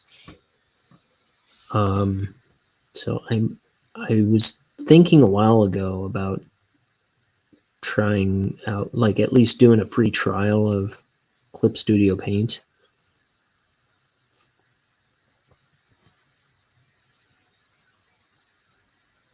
And I can definitely swing a subscription service if it means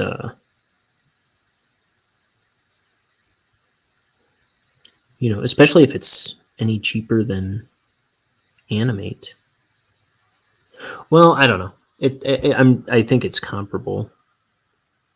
With Animate, I've been doing like a year-long subscription right out the gate. I don't know. I'll probably check that out. You're liking it?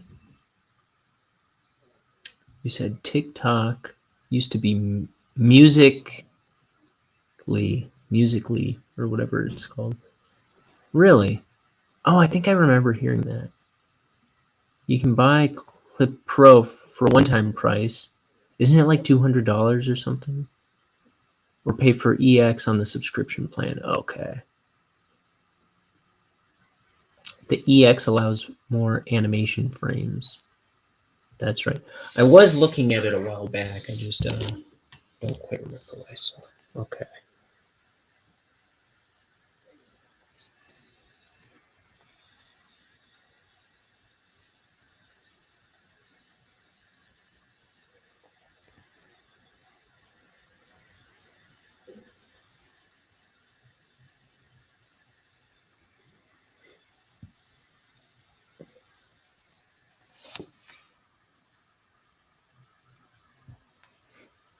Yeah. Yeah. The cheaper one, it only lets you do like a second of animation.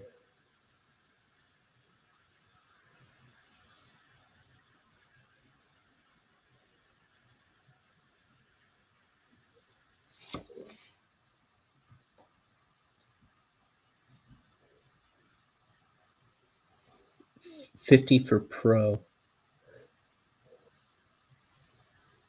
Wacom came with a free copy. Oh, cool.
Said, and your Wacom was a gift from a streamer, so you didn't pay anything. Oh, cool.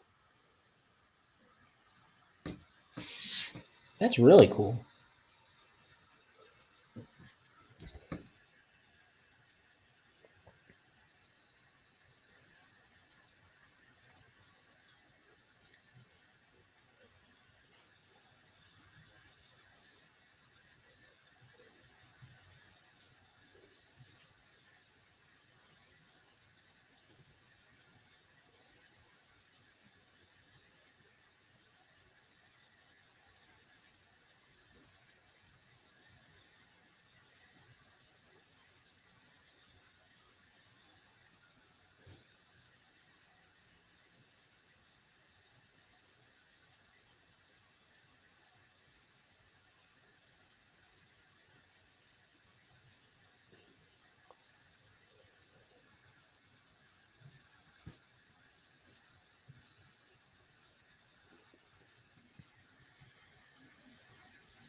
what is my favorite part of the art process? I really do like inking with a brush now. I never thought I would get used to this, but this is really fun.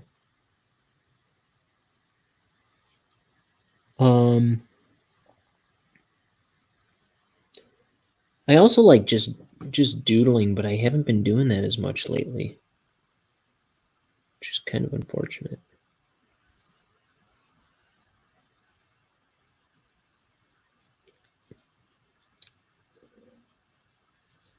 I like just making up characters. If you look at my like my Instagram, that's all it is. I just make up characters all day long.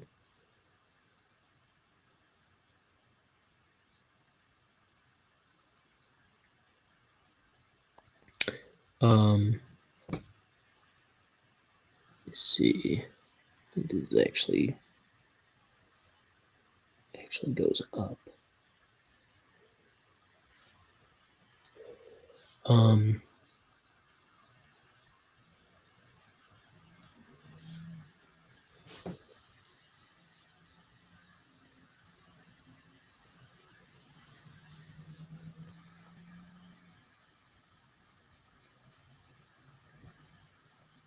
oh yeah, they've got deals.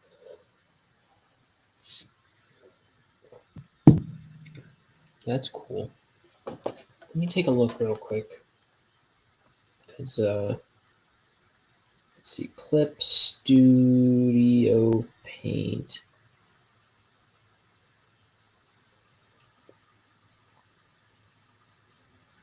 10th anniversary. That's when I must have first used Manga Studio right when it came out. Then.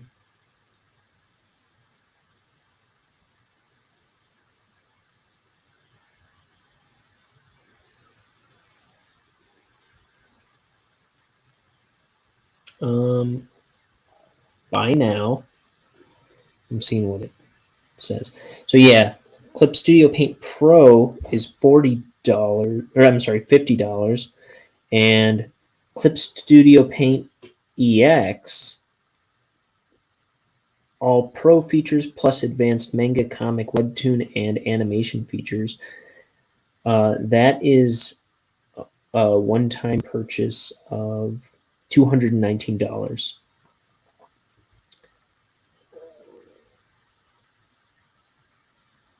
Clip Studio Paint monthly plans from 99 cents a month by now. Let's see.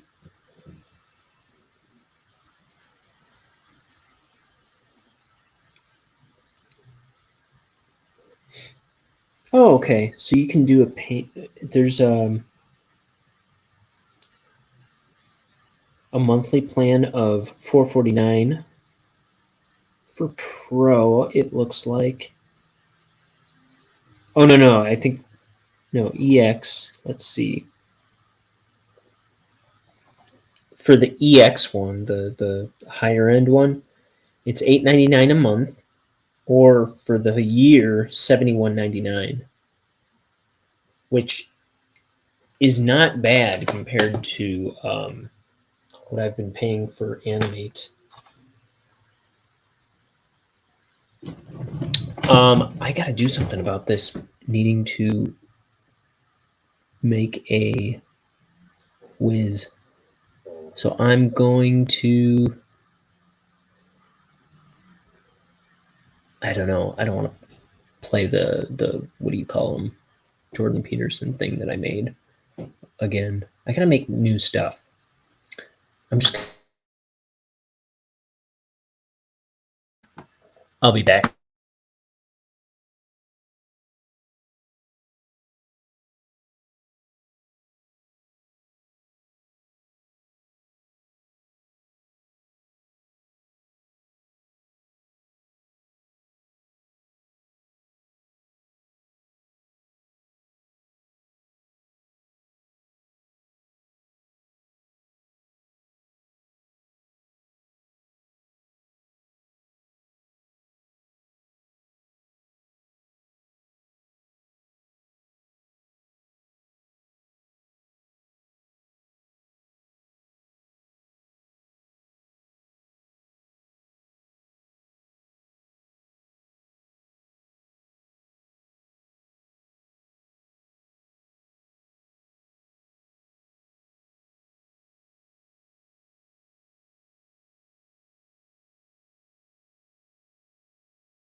Hey, I'm back.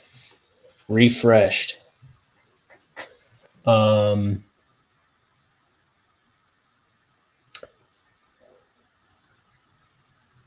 if I animated more, you'd do it. Pee break. Sometimes you gotta go. Trying to make an animation for my stream. Yeah, that's kind of what I want to do. Is make more like for when I have to go to the bathroom, more stuff like that.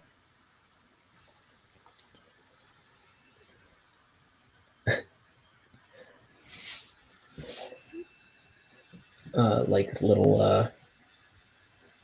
After these messages, we'll be right back.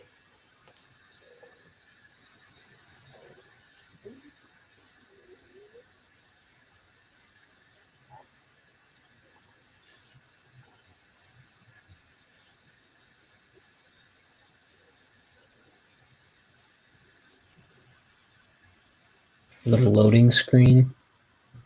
Oh yeah.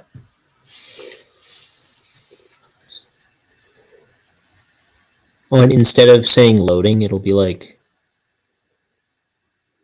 amount of pee expelled.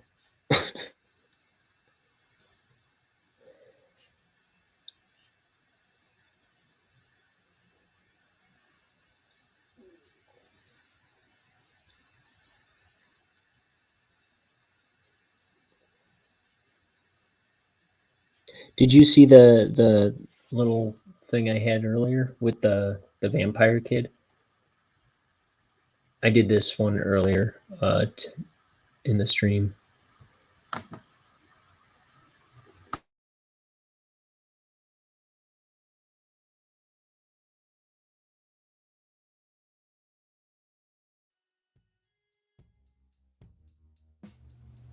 Ryan will come back. He always comes back. Right?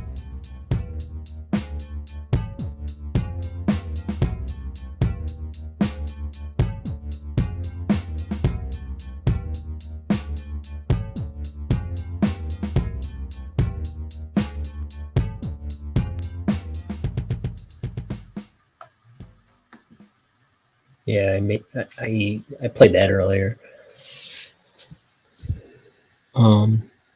Though I feel like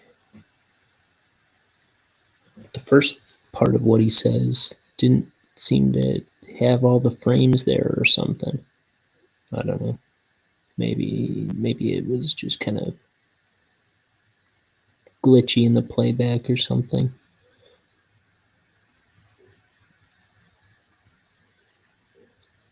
That's what I want to do with this other thing. So like that was like a finished drawing where I like erased his eyes and erased his mouth and then oh cool. That's a piece of music I made a long time ago. I never recorded the lyrics for it though because I don't think it quite matched. I was trying to make this song that I wrote called Rent a Car.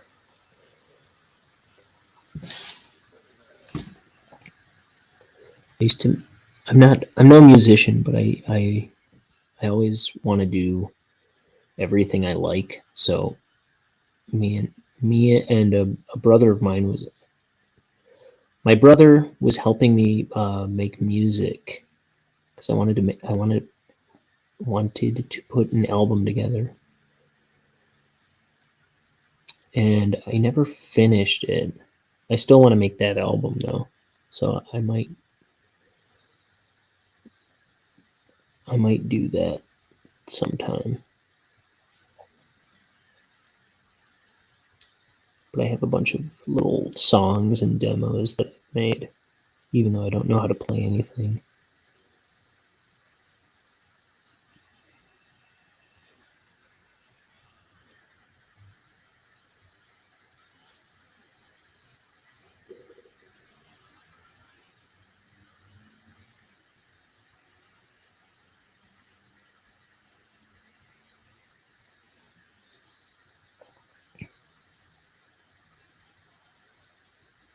Oh, and what you said You're trying to make an animation for your stream. I didn't follow this through. You're trying to make an animation for your stream, a little loading screen, basically a rotating frog in a buffering circle. Oh, that's cool. Is it like tumbling around in it? Like,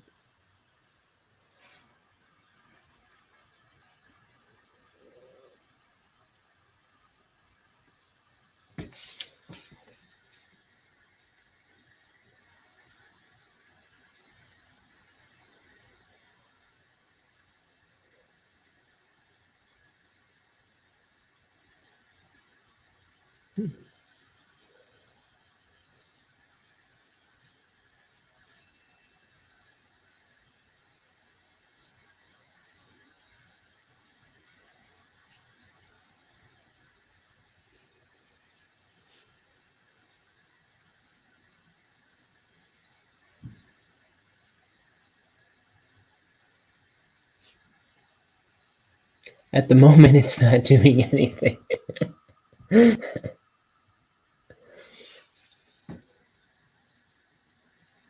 Yeah.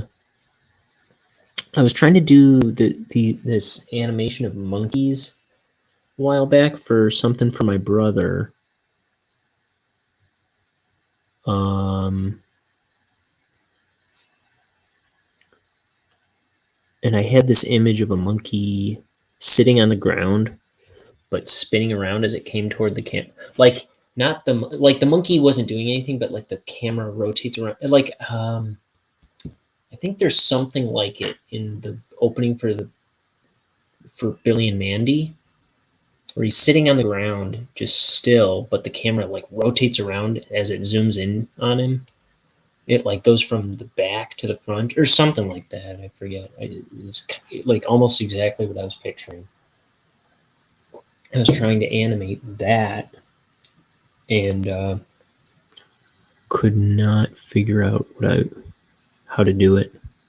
It's like I was drawing it forever and then scrapped that part of it.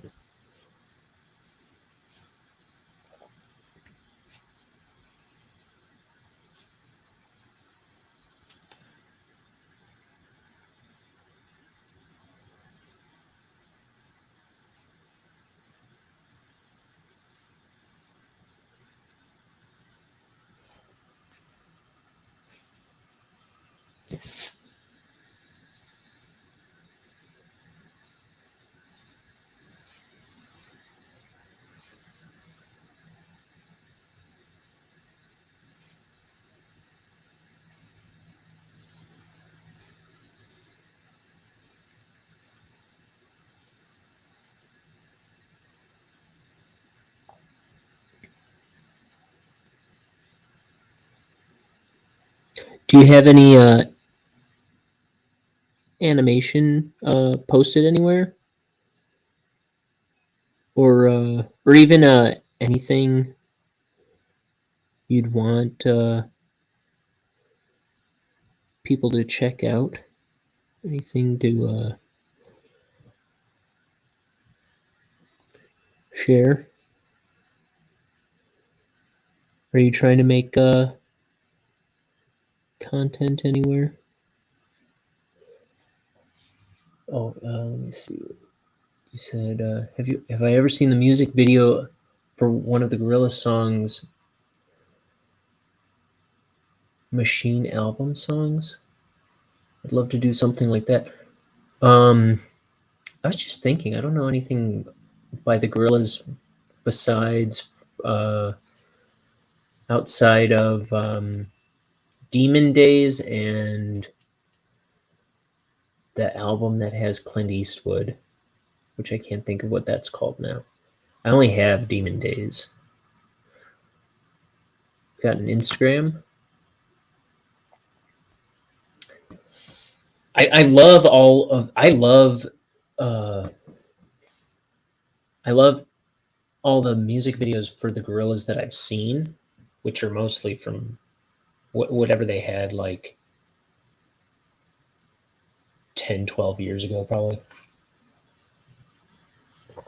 And then I was all and then I saw their episode of Cribs,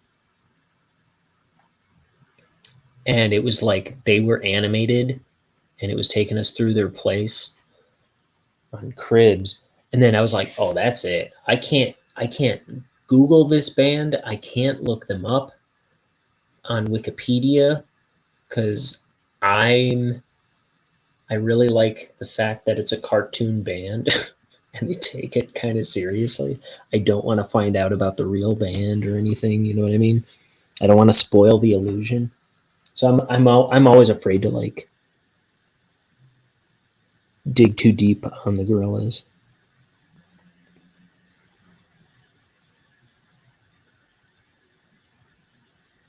But I really like that Demon Days album, and I like all of their music videos that I've seen. And I guess some art book came out recently where a lot of artists contributed to this Gorillaz art book.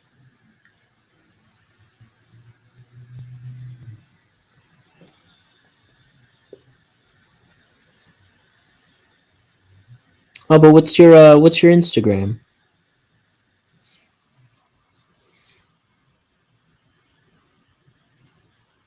If you care to share.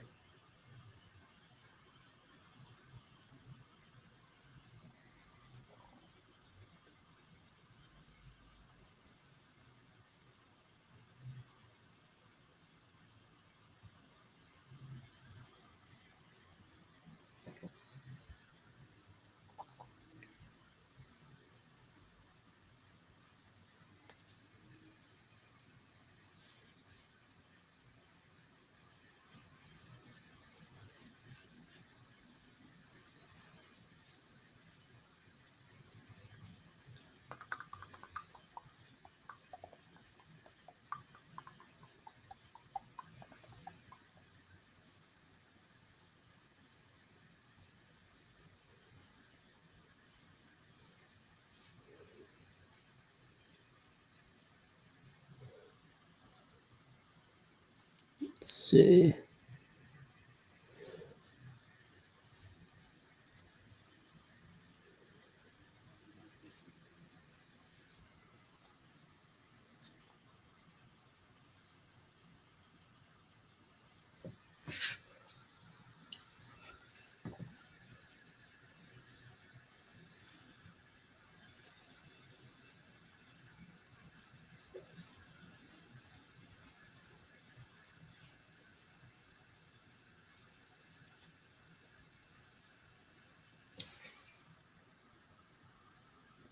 Said in this particular context, it's not music. So if you want to see what I mean, I'm sure you're free to do so.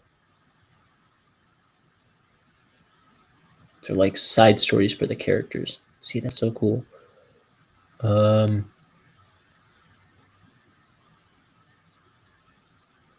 Nothing big animation wise. It's just their heads floating around.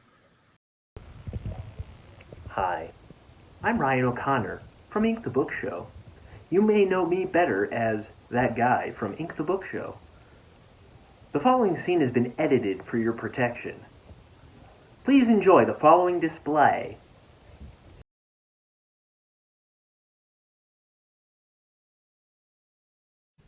Snail in the rain, you got a house on your back. But you're still in the rain, perhaps it's logic you lack. Snail in the rain, what's going on in your brain? I don't know why, you're just a snail in the rain.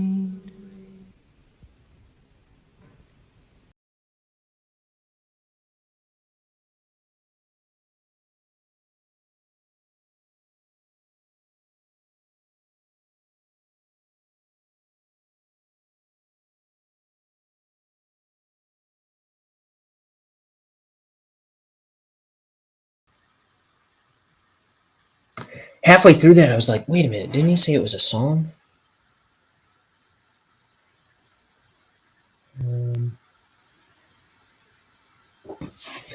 So I was worried that I wasn't watching the right thing. But interesting.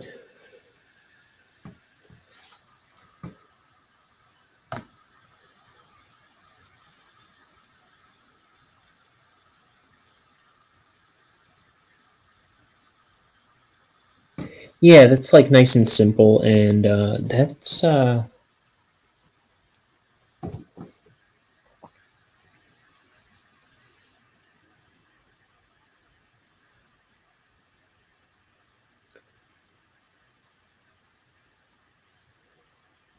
yeah, that's something that shouldn't be hard to do for like your channel.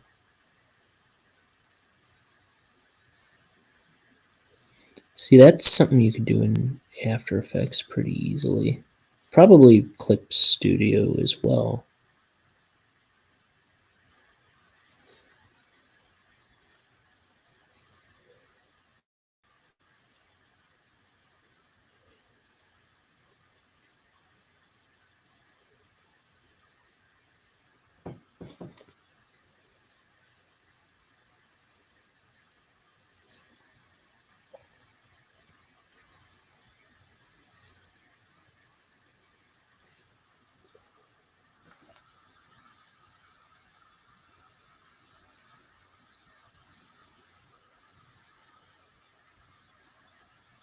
Oh, you did say that. Okay. Their album, it's branched off from their album Song Machine. I feel like I've seen or heard something like that from them before, where they were just kind of like chattering and stuff. Just don't believe I have enough frames at my disposal. Oh, okay.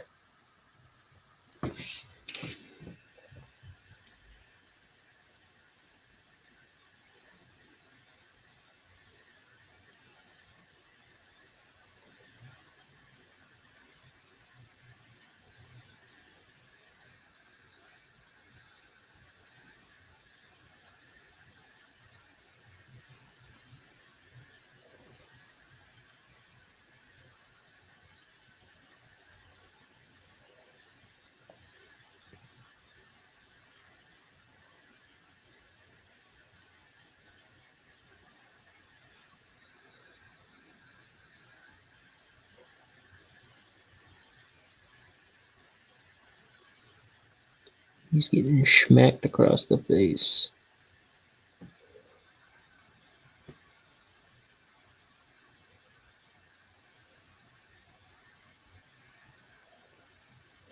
Said you're at 24. What would be fun is if every time he hits the side of the border, it rivets. Yeah. Burr, burr. Burr, burr.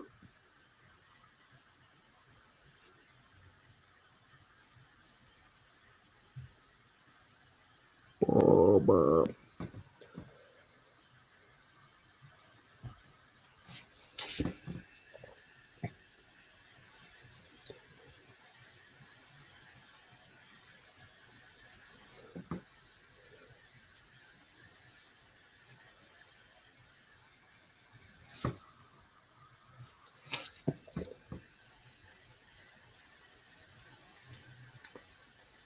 Then when you least expect it, it starts singing, "Hello, my baby. Hello, my honey."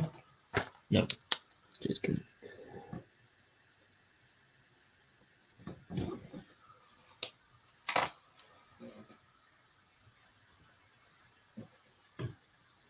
It's a whole project, but I think it would be fun if you could do it.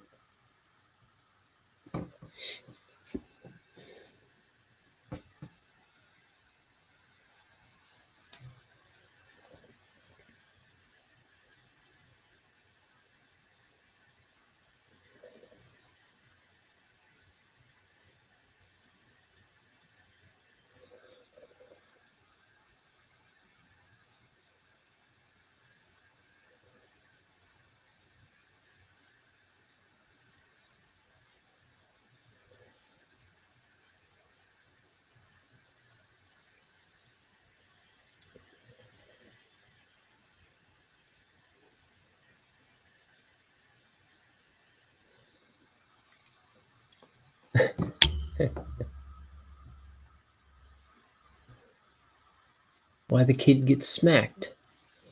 I was saying earlier, so this guy's like, he's stolen this thing back, this elixir, and he's like, the room is also on fire. The lab that they're in is on fire.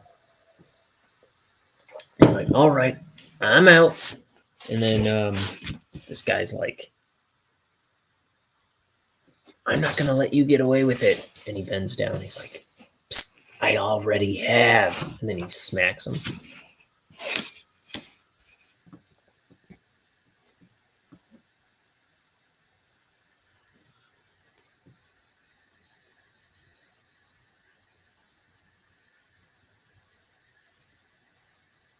He particularly doesn't like this this little alien guy.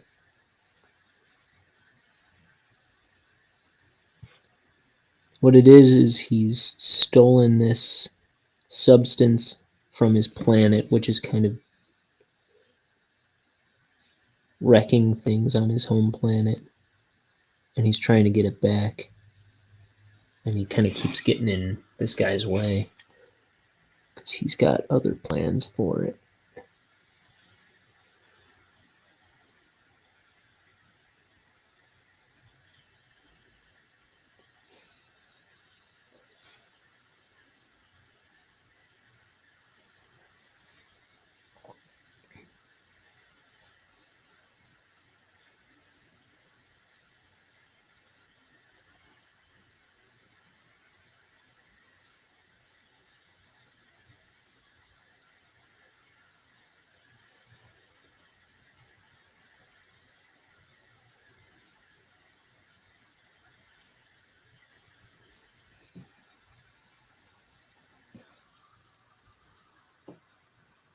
He gave him the Thanos slap.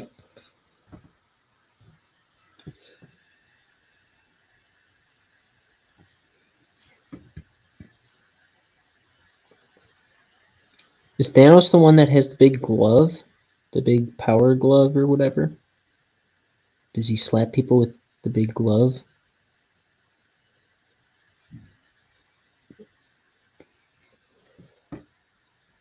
And if I've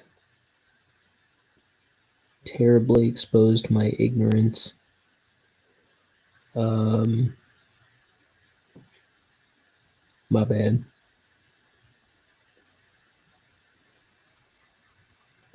Oh, yeah. But, but no. Like, no, he doesn't slap people with the glove?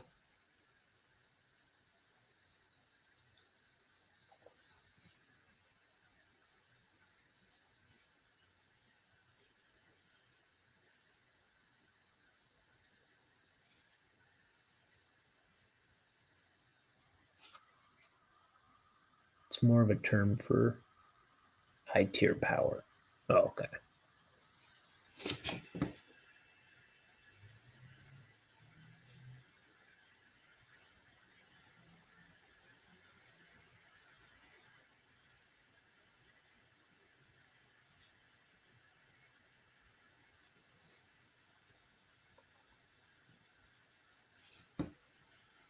Let's see, I've seen the first, I almost said Justice League. I've seen the first Avengers movie I saw in theaters, and I've seen Into the Spider-Verse.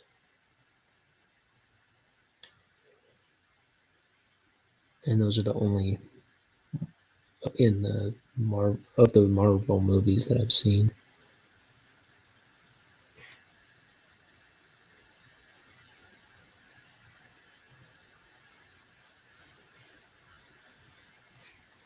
Because I don't see anything.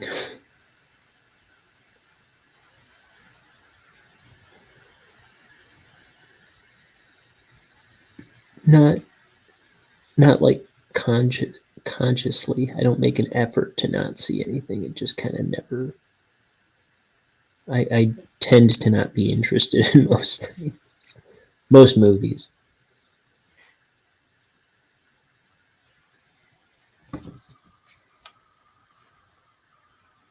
So he said, let's see. He has the power to snap his fingers and destroy half the universe. But I'm saying this guy brought the wrath of God onto that person's face cheek. Yeah.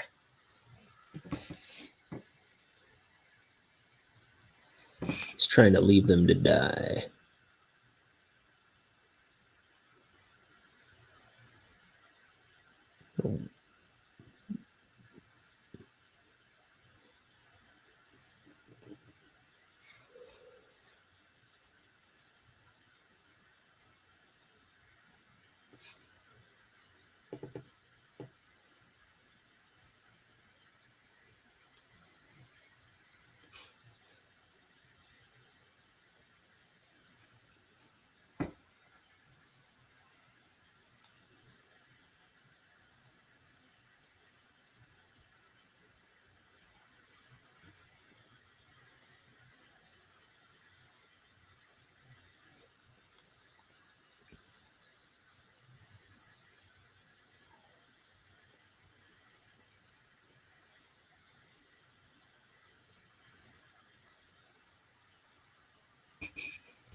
Different folks, different strokes.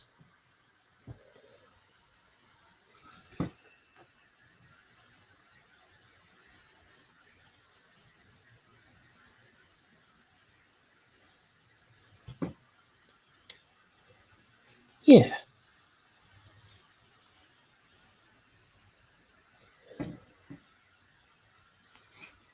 It's a really dry brush stroke there. There we go.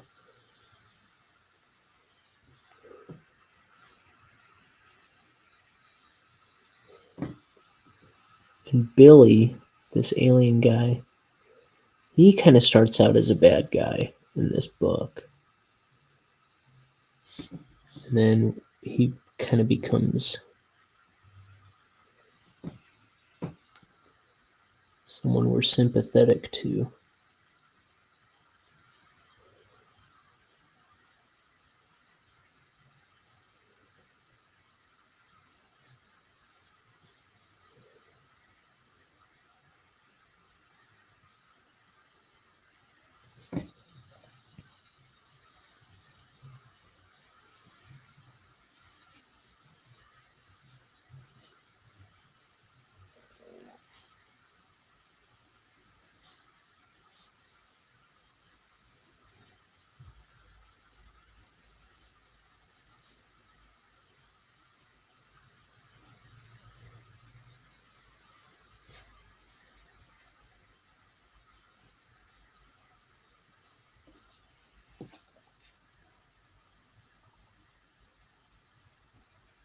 You're saying your conundrum is the way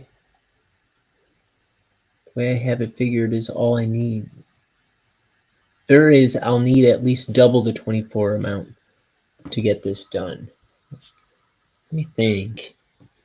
There's got to be a way you can like export the multiple animations and kind of string them together, right? Stitch them together. I would, if I had to do that, I would do it in After Effects, but I pay for After Effects already for the, whatever it costs monthly. I think it's $20.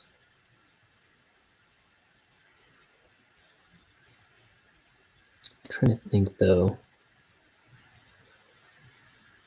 I'll bet there's some cheap as free editing software where you could put the two like MP4s or whatever it puts out,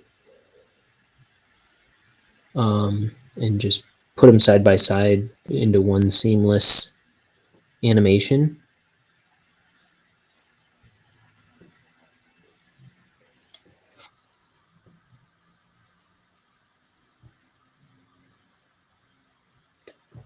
Yeah.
Hey now, girl, what's the matter with me?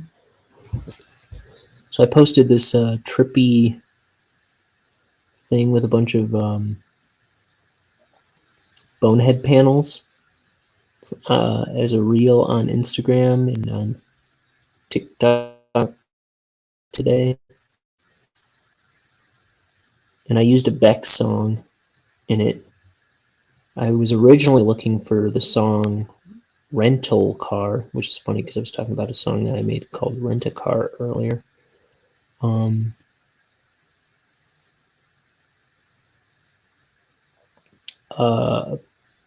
But there's a Beck song called Rental Car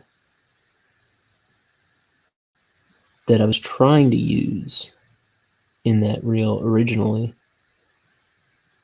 and it wasn't available. And so I was like, okay, how about Devil's Haircut? And they didn't have the normal version of Devil's Haircut either. So I used a live version that was available.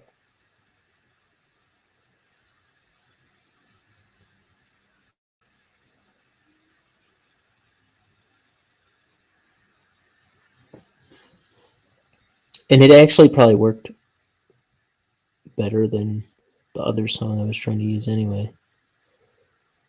It seems to be more apt.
Almost there.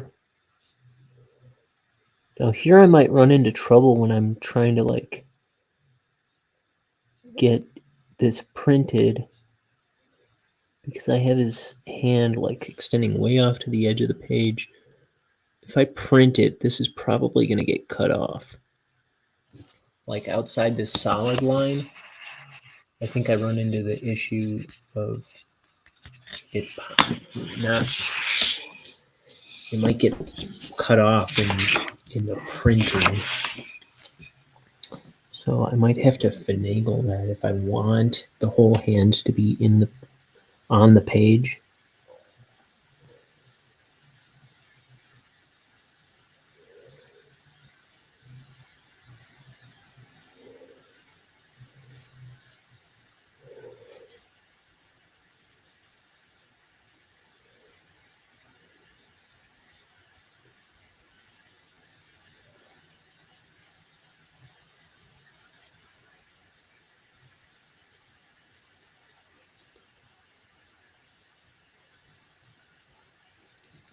Like when I bring it into Manga Studio or Photoshop or whatever, I might want to, like, I don't know, make the whole panel smaller, but then that overlaps. I don't know. Maybe I'll think of something. Maybe it'll just get his fingertips cut off. I don't know.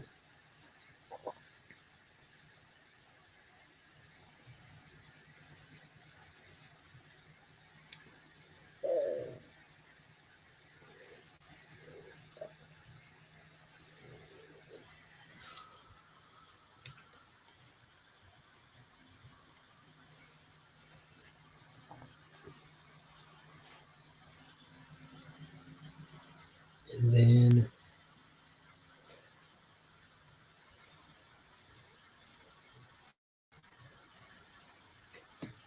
looks like I was thinking this would be the corner of the room, but I kind of don't like how it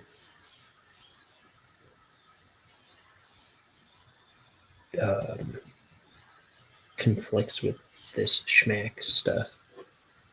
Those like motion lines. So I think I want to come up with something better for the background.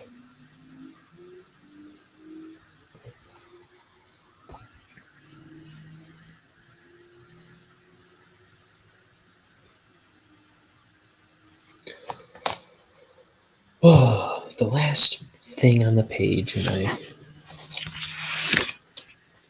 have to put more work in. Let's see. Maybe I'll just bring the whole corner down. I don't want it to intersect with that line either.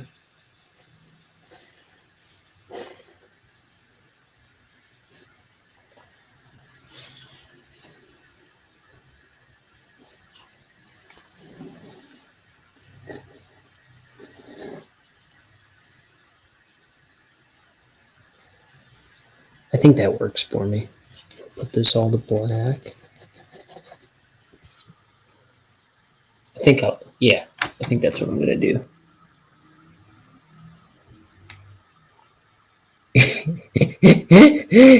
He smacked so hard, his hand broke the wall.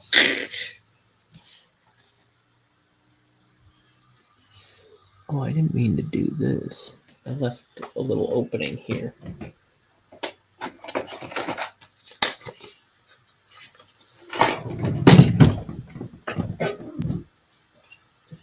I was gonna risk just doing it freehand with the brush. And I could probably pull it off, but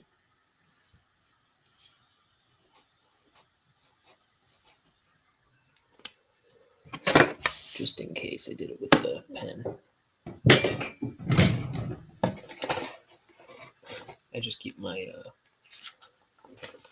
my ruler on the floor next to my desk. An opening for an Easter egg.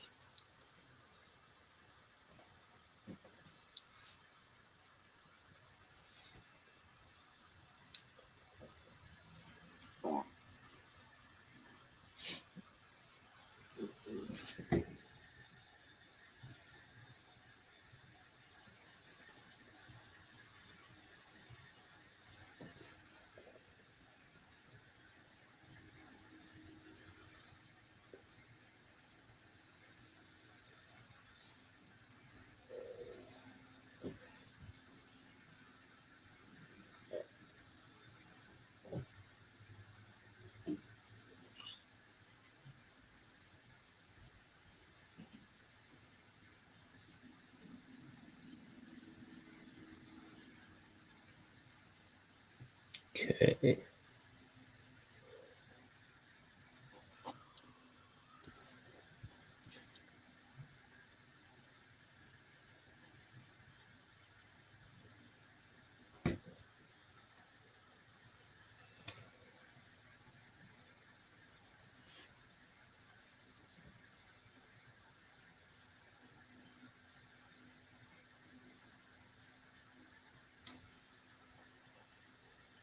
I should have done some kind of like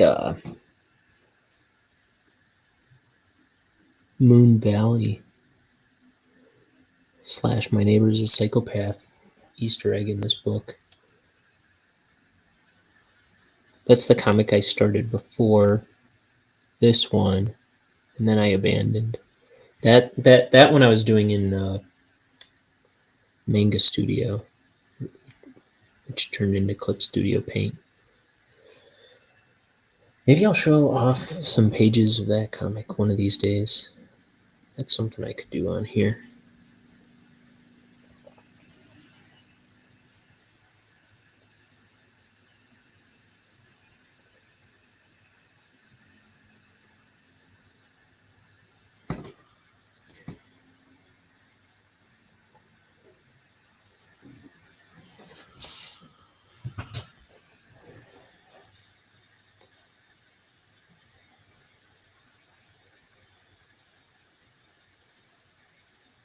My hand is in wet ink, so I want to be careful not to drag it across the page. My stomach keeps growling. I think I need to eat something. It is after midnight.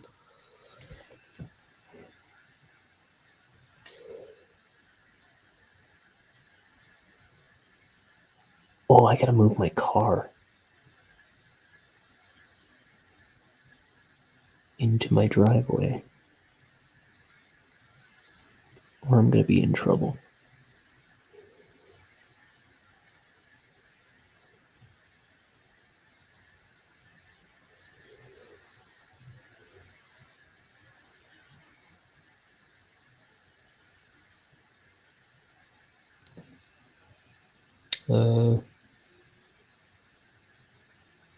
Oops.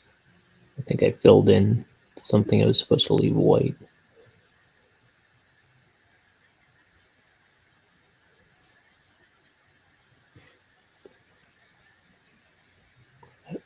It's because I didn't follow through on some of these lines.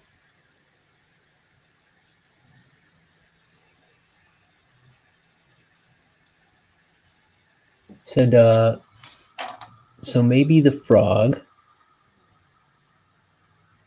So maybe the frog thing's not happening. Turns out I don't know a thing about animating on clip. Oh, okay. You're just good. You're just gonna draw for now. I'll move it. You know, actually, I don't think they've been enforcing the towing thing since the pandemic, but I don't know that for sure. My car's still out there.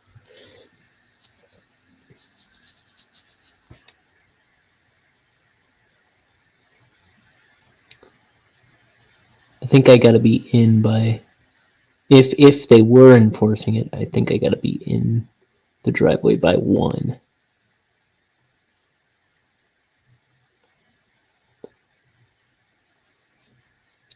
Can't believe it's midnight. I keep starting these so late lately. The streams.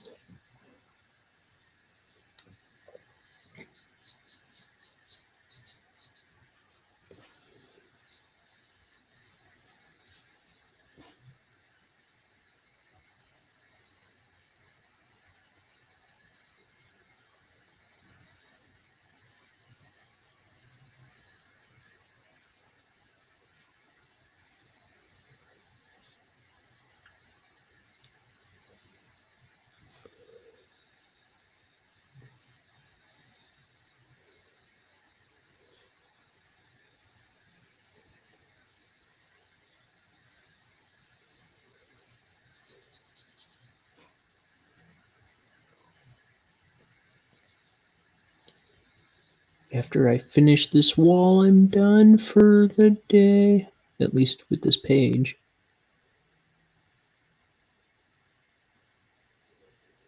And with this stream.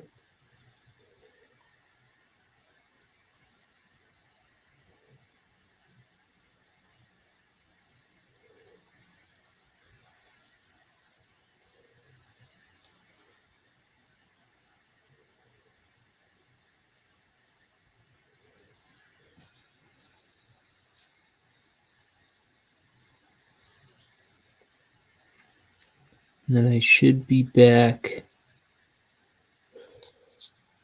tomorrow morning, early afternoon. Probably early afternoon. I never end up making it happen in the morning anymore because of lazy. Also, I stay up so late all the dang time.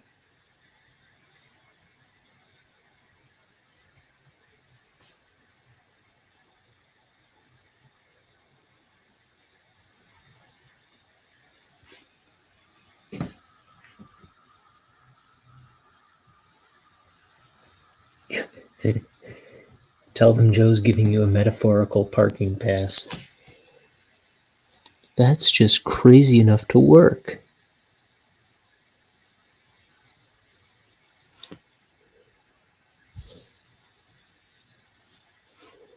They'll be like, oh, yes.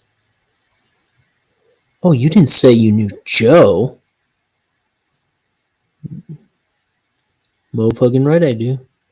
Mo-fucking right.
Oh, yeah. He said, I didn't think you'd put a new message. Tell them that you know Joe. They'll know what it means. Or probably not. It's a very common name.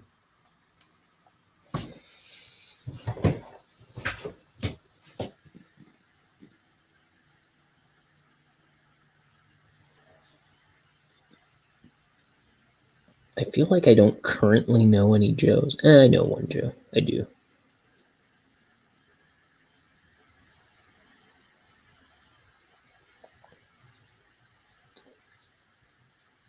I used to know like a dozen Joes.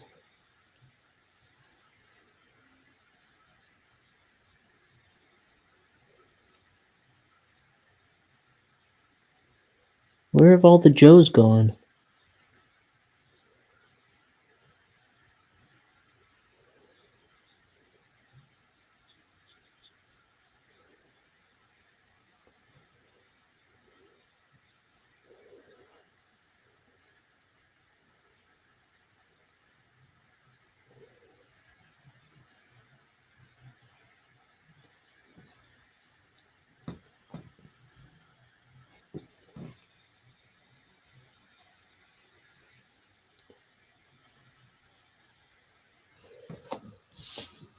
I mean, I've heard of Go Joe, but this is ridiculous.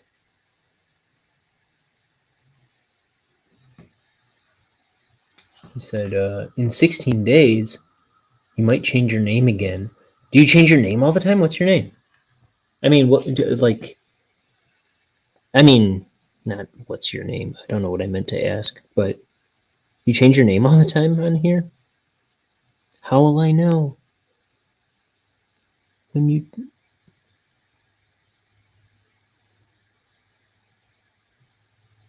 Have I known you by some other name?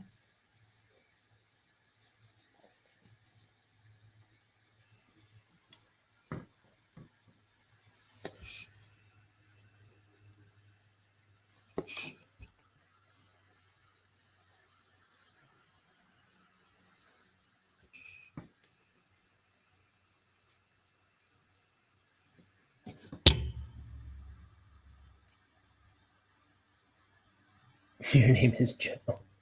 I mean, were you talking about... Oh. Now I'm confused. I thought you were talking about changing your Twitch handle or something. Okay, I think that I'm done with this page. Oops, smacked the camera.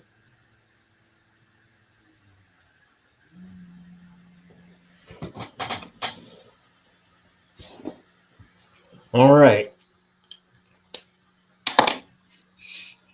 I smacked the camera like Denton Crux smacks Billy TV. Whoosh! Smack!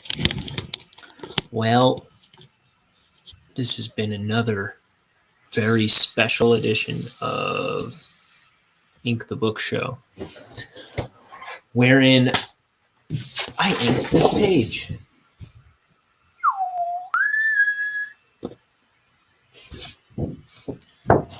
Smack.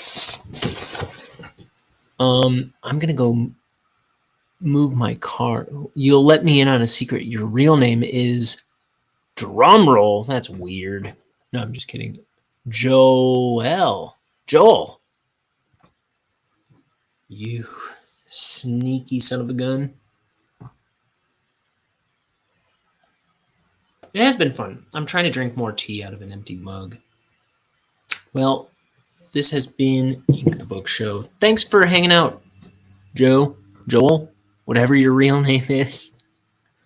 My line art is impeccable as always. Thank you so much. I'm glad you like it. I am. And I appreciate your company. And I should say that if you, Joe, or if anybody else watching this stream has enjoyed it, click some other videos that are available. Like I said before, you can watch the whole dang book being drawn. It's all archived on my YouTube channel. So if you want to find that, if you're not watching on YouTube, you can find the link to that in the description. There's a link tree with the link to my YouTube, the link to my Twitch, the link to all my stinking social media, including my new TikTok. And you can find the Bonehead cartoon. You can find... what's the other big thing? Oh, yeah. The TeePublic store where I have, like, art available on T-shirts or mugs. You can get an Ink the Book Show mug like this. This is a special lefty mug. The design is only for this lefty mug, but there's also one that's a T-shirt that you can get put on. You can get it on a normal person mug. I should do one where you can get it on both sides. Anyway, there's all kinds of stuff. I'll see you later, Joel. Now, my curiosity is burning, but I gotta go move my car and maybe get something to eat. Goodbye, everybody. Don't do what Donnie Don't does. Goodbye.